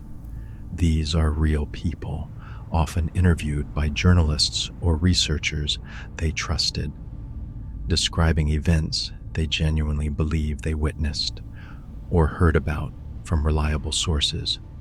Their testimony may be flawed, but it's sincere. Finally, the Marshall Islands theory persists because it can't be definitively disproven. No one can prove that Earhart wasn't captured by the Japanese, because proving a negative is generally impossible. The absence of evidence for a cover-up can always be explained by claiming that the cover-up was thorough. Any contradictory evidence can be explained as disinformation planted to support the cover-up. This unfalsifiability makes the theory resilient against criticism. Other alternative theories. Beyond the three major theories we've examined, numerous other hypotheses have been proposed over the decades. The Irene Bolam theory. In 1970, author Joe Class published a book titled Amelia Earhart Lives, claiming that Earhart had not died in 1937, but had instead been captured by the Japanese, held until the end of World War II, and then returned to the United States under the assumed name Irene Bolam. According to this theory, Earhart lived quietly in New Jersey until her death in 1982. Her true identity kept secret as part of a government agreement with Japan. Irene Bolam was a real person, a pilot who happened to somewhat resemble Earhart and who was living in New Jersey. When the book was published, Bolam sued the publisher for defamation, stating emphatically that she was not Amelia Earhart and that the claims were false and damaging to her reputation. The lawsuit was settled out of court, and the book was withdrawn from publication. The theory is now completely discredited and is mentioned primarily as an example of how far-fetched some Earhart theories have become. The Tokyo Rose theory. An unsubstantiated rumor suggested that Earhart became Tokyo Rose, the name given to English-speaking female broadcasters on Japanese radio during World War II, who broadcast propaganda to Allied troops. This theory has no evidentiary basis whatsoever. The various women who broadcast as Tokyo Rose have been identified, and none of them were Amelia Earhart. The theory appears to be based entirely on the superficial connection that both Earhart and Tokyo Rose were American women associated with Japan. Returned to the United States under new identity. Various theories have suggested that Earhart survived, returned to the United States under a new identity, and lived quietly for years without revealing her true identity. These theories typically fail to explain why Earhart would have agreed to such an arrangement, what would have motivated her to abandon her identity and fame, or how such a deception could have been maintained. Where the evidence points. After examining 88 years of investigation, hundreds of expeditions, thousands of documents, and multiple competing theories, what can we actually conclude about Amelia Earhart's disappearance? What we know with certainty. 1. Earhart Noonan departed late New Guinea on July 2, 1937, with approximately 1,100 gallons of fuel for an 18-hour flight to Howland Island. 2. They maintained intermittent radio contact with the USS Itasca as they approached Howland Island, with signal strength progressively increasing, indicating they were getting closer. 3. Earhart's final transmission at 8:43 a.m. stated they were on the 157-337 line of position and searching for Howland Island. She had explicitly stated that fuel was running low. 4. The aircraft never arrived at Howland Island and was never seen again with absolute certainty. 5. An extensive search found no wreckage, no survivors, and no definitive evidence of what happened. 6. Fuel calculations indicate the aircraft could not have flown more than 50 to 100 miles beyond Howland Island after the final transmission. What the evidence suggests. The preponderance of evidence supports one of two scenarios. Scenario 1, crash and sink near Howland Island. Earhart missed Howland Island due to navigation error, limited visibility, or simply the difficulty of finding a tiny island after a 2,500-mile flight over featureless ocean. Unable to find the island and with fuel exhausted, She attempted a ditching in the ocean. The aircraft sank quickly or shortly after impact. Earhart and Noonan died in the crash or shortly afterward. The wreckage lies on the ocean floor in 15,000 to 18,000 feet of water, somewhere within 100 miles of Howland Island. The wreckage has not been found, despite extensive searches, because the ocean floor is vast, deep, rugged, and difficult to survey, even with modern technology. This scenario is supported by several things. The radio transmissions, clearly indicating proximity to Howland, fuel calculations, proving the aircraft couldn't have flown much farther, the absence of credible evidence that the aircraft landed anywhere else, the consensus opinion of most aviation historians and experts, and the U.S. Navy's official conclusion. Scenario 2. Castaway on Nikumaroro. Earhart missed Howland Island and continued southeast along the 157337 line of position.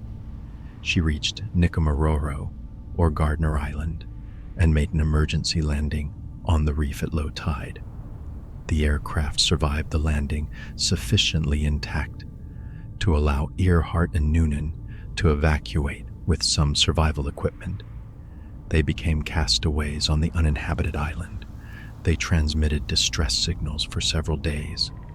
When low tides allowed the aircraft's engines to run briefly, the aircraft was eventually swept off the reef by rising tides and either sank in deep water or settled in the island's lagoon. Earhart and Noonan survived for days, weeks, or possibly even months before dying from injury, starvation, dehydration, or disease. Their remains and artifacts from their survival are on or near Nikumaroro. This scenario is supported by several things. The 157337 line of position passing through Nikumaroro. Analysis of post-loss radio signals suggesting transmissions from land, bones found on the island in 1940 that might be Earhart's. Artifacts found on the island consistent with 1930s castaway presence. Tidal analysis correlating radio signals with low tide periods. And direction finding, bearings pointing southeast of Howland. What the evidence does not support, the Marshall Islands/Saipan theory, is not supported by the evidence. The geography makes reaching the Marshall Islands physically impossible given fuel constraints. Radio evidence contradicts a flight northwest from Howland. The key photograph evidence was depressed. Eyewitness testimony is questionable and collected decades after the fact. No documentary evidence supports Japanese capture. The theory requires accepting a massive multi-government cover-up with no documentary evidence. The technology of hope. As we move further into the 21st century, the technology available for underwater search continues to improve dramatically. Autonomous underwater vehicles can now survey larger areas more quickly and more cheaply than ever before. Sonar resolution continues to improve, allowing detection of smaller objects at greater depths. Artificial intelligence and machine learning can analyze massive data sets from sonar surveys, identifying potential targets that human operators might miss. In 2025 and 2026, multiple expeditions are planned or underway. Nauticos is preparing another expedition based on their radio analysis data, targeting high-probability areas near Howland Island, identified through scientific analysis of 1937 radio transmissions. The Archaeological Legacy Institute and Purdue University are planning to investigate the Taraya object in Nikumaroro's lagoon. Pending permits from the Kiribati government, Deep Sea Vision has continued its search. Despite the disappointment of the rock formation, having surveyed more than 7,700 square miles of ocean floor. Various smaller research groups continue to analyze historical data, develop new search strategies, and seek funding for additional expeditions. Each expedition brings new hope that this might be the year the mystery is finally solved. Each negative result eliminates more of the potential search area, gradually narrowing the possibilities.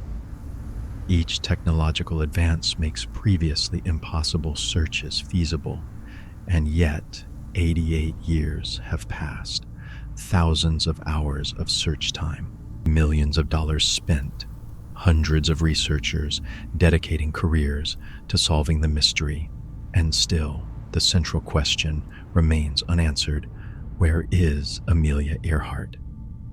Why it matters? One might reasonably ask, why does it matter? Amelia Earhart died 88 years ago. Everyone who knew her personally is gone. The world she lived in is long past.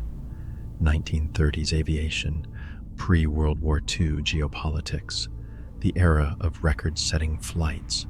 Why do we continue to search? Part of the answer is simply human nature. We want mysteries solved. We want questions answered. The disappearance of Amelia Earhart is one of the great unsolved mysteries of the 20th century, ranking alongside the identity of Jack the Ripper or the fate of the Romanov children. The human mind craves closure, completion, resolution. An unsolved mystery is cognitively unsatisfying, but there's more to it than that. Amelia Earhart matters because of what she represented.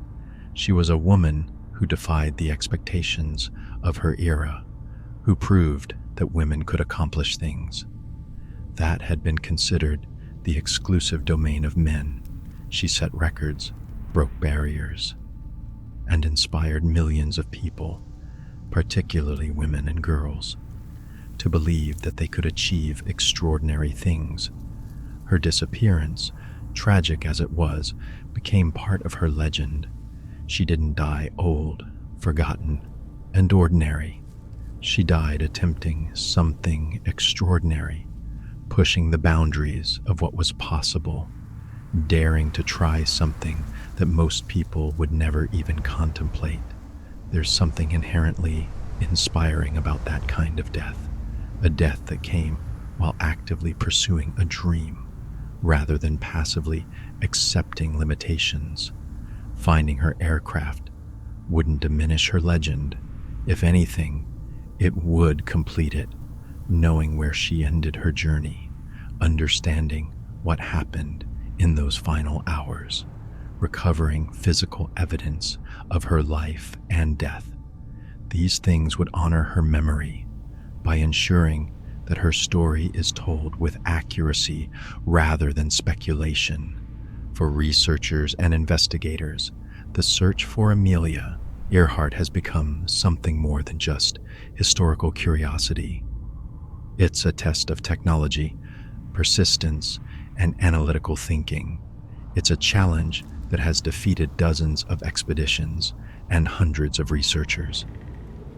Solving it would represent a triumph of human ingenuity and determination, qualities that Earhart herself embodied. The legend beyond the mystery. Ultimately, the mystery of Amelia Earhart's disappearance, while endlessly fascinating, is not the most important part of her story.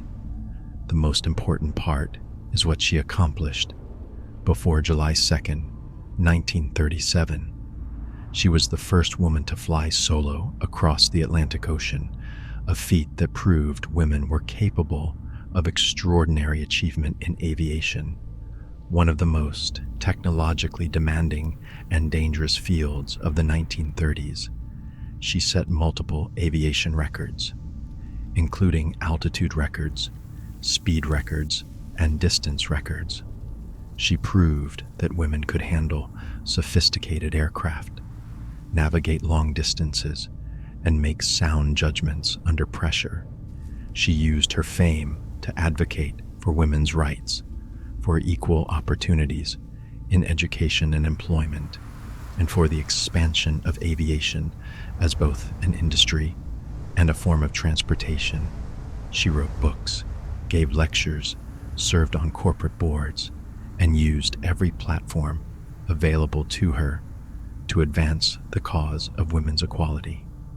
She was not just a pilot, she was an activist, using her celebrity to advance social change.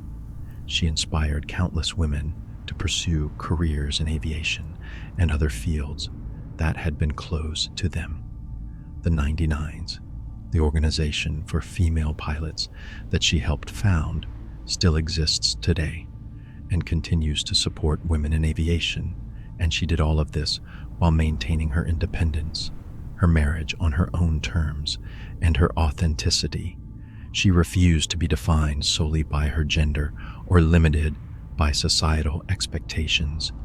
She lived by the philosophy she articulated, quote, "Women must try to do things as men have tried. When they fail, their failure must be but a challenge to others," end quote.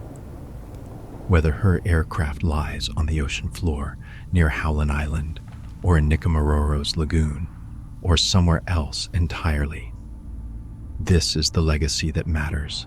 Amelia Earhart changed the world, not by disappearing mysteriously, but by living boldly and refusing to accept that anything was impossible simply because it had never been done before. The continuing search. As of November 2025, the search continues. Somewhere in the vast Pacific Ocean, or on a remote coral atoll, or buried under sediment in a lagoon, there may be evidence that would finally answer the question of what happened to Amelia Earhart and Fred Noonan. The wreckage might be found tomorrow. It might be found next year. It might not be found for another century. When technology exists that we can't even imagine today, or it might never be found, the ocean is vast and deep, and it keeps its secrets well, but the search itself has value beyond the potential discovery. Every expedition advances our understanding of deep sea exploration, improves survey technology, and demonstrates the power of persistence in the face of overwhelming odds. Every researcher who dedicates time to analyzing the evidence, every diver who searches the reef at Nikumaroro, every sonar operator who examines images from the deep ocean floor, they're all part of a collective effort to solve one of history's most enduring mysteries, and perhaps that's appropriate for Amelia Earhart's legacy. She was someone who believed in attempting the difficult, in pushing boundaries, in refusing to accept that something was impossible simply because it was hard. The decades-long search for her aircraft embodies exactly that spirit, the determination to keep trying, to keep searching, to keep analyzing the evidence. No matter how many expeditions come up empty or how many theories prove incorrect, the mystery endures, the search continues, and somewhere in the Pacific, Amelia Earhart's Lockheed Electra waits to be found.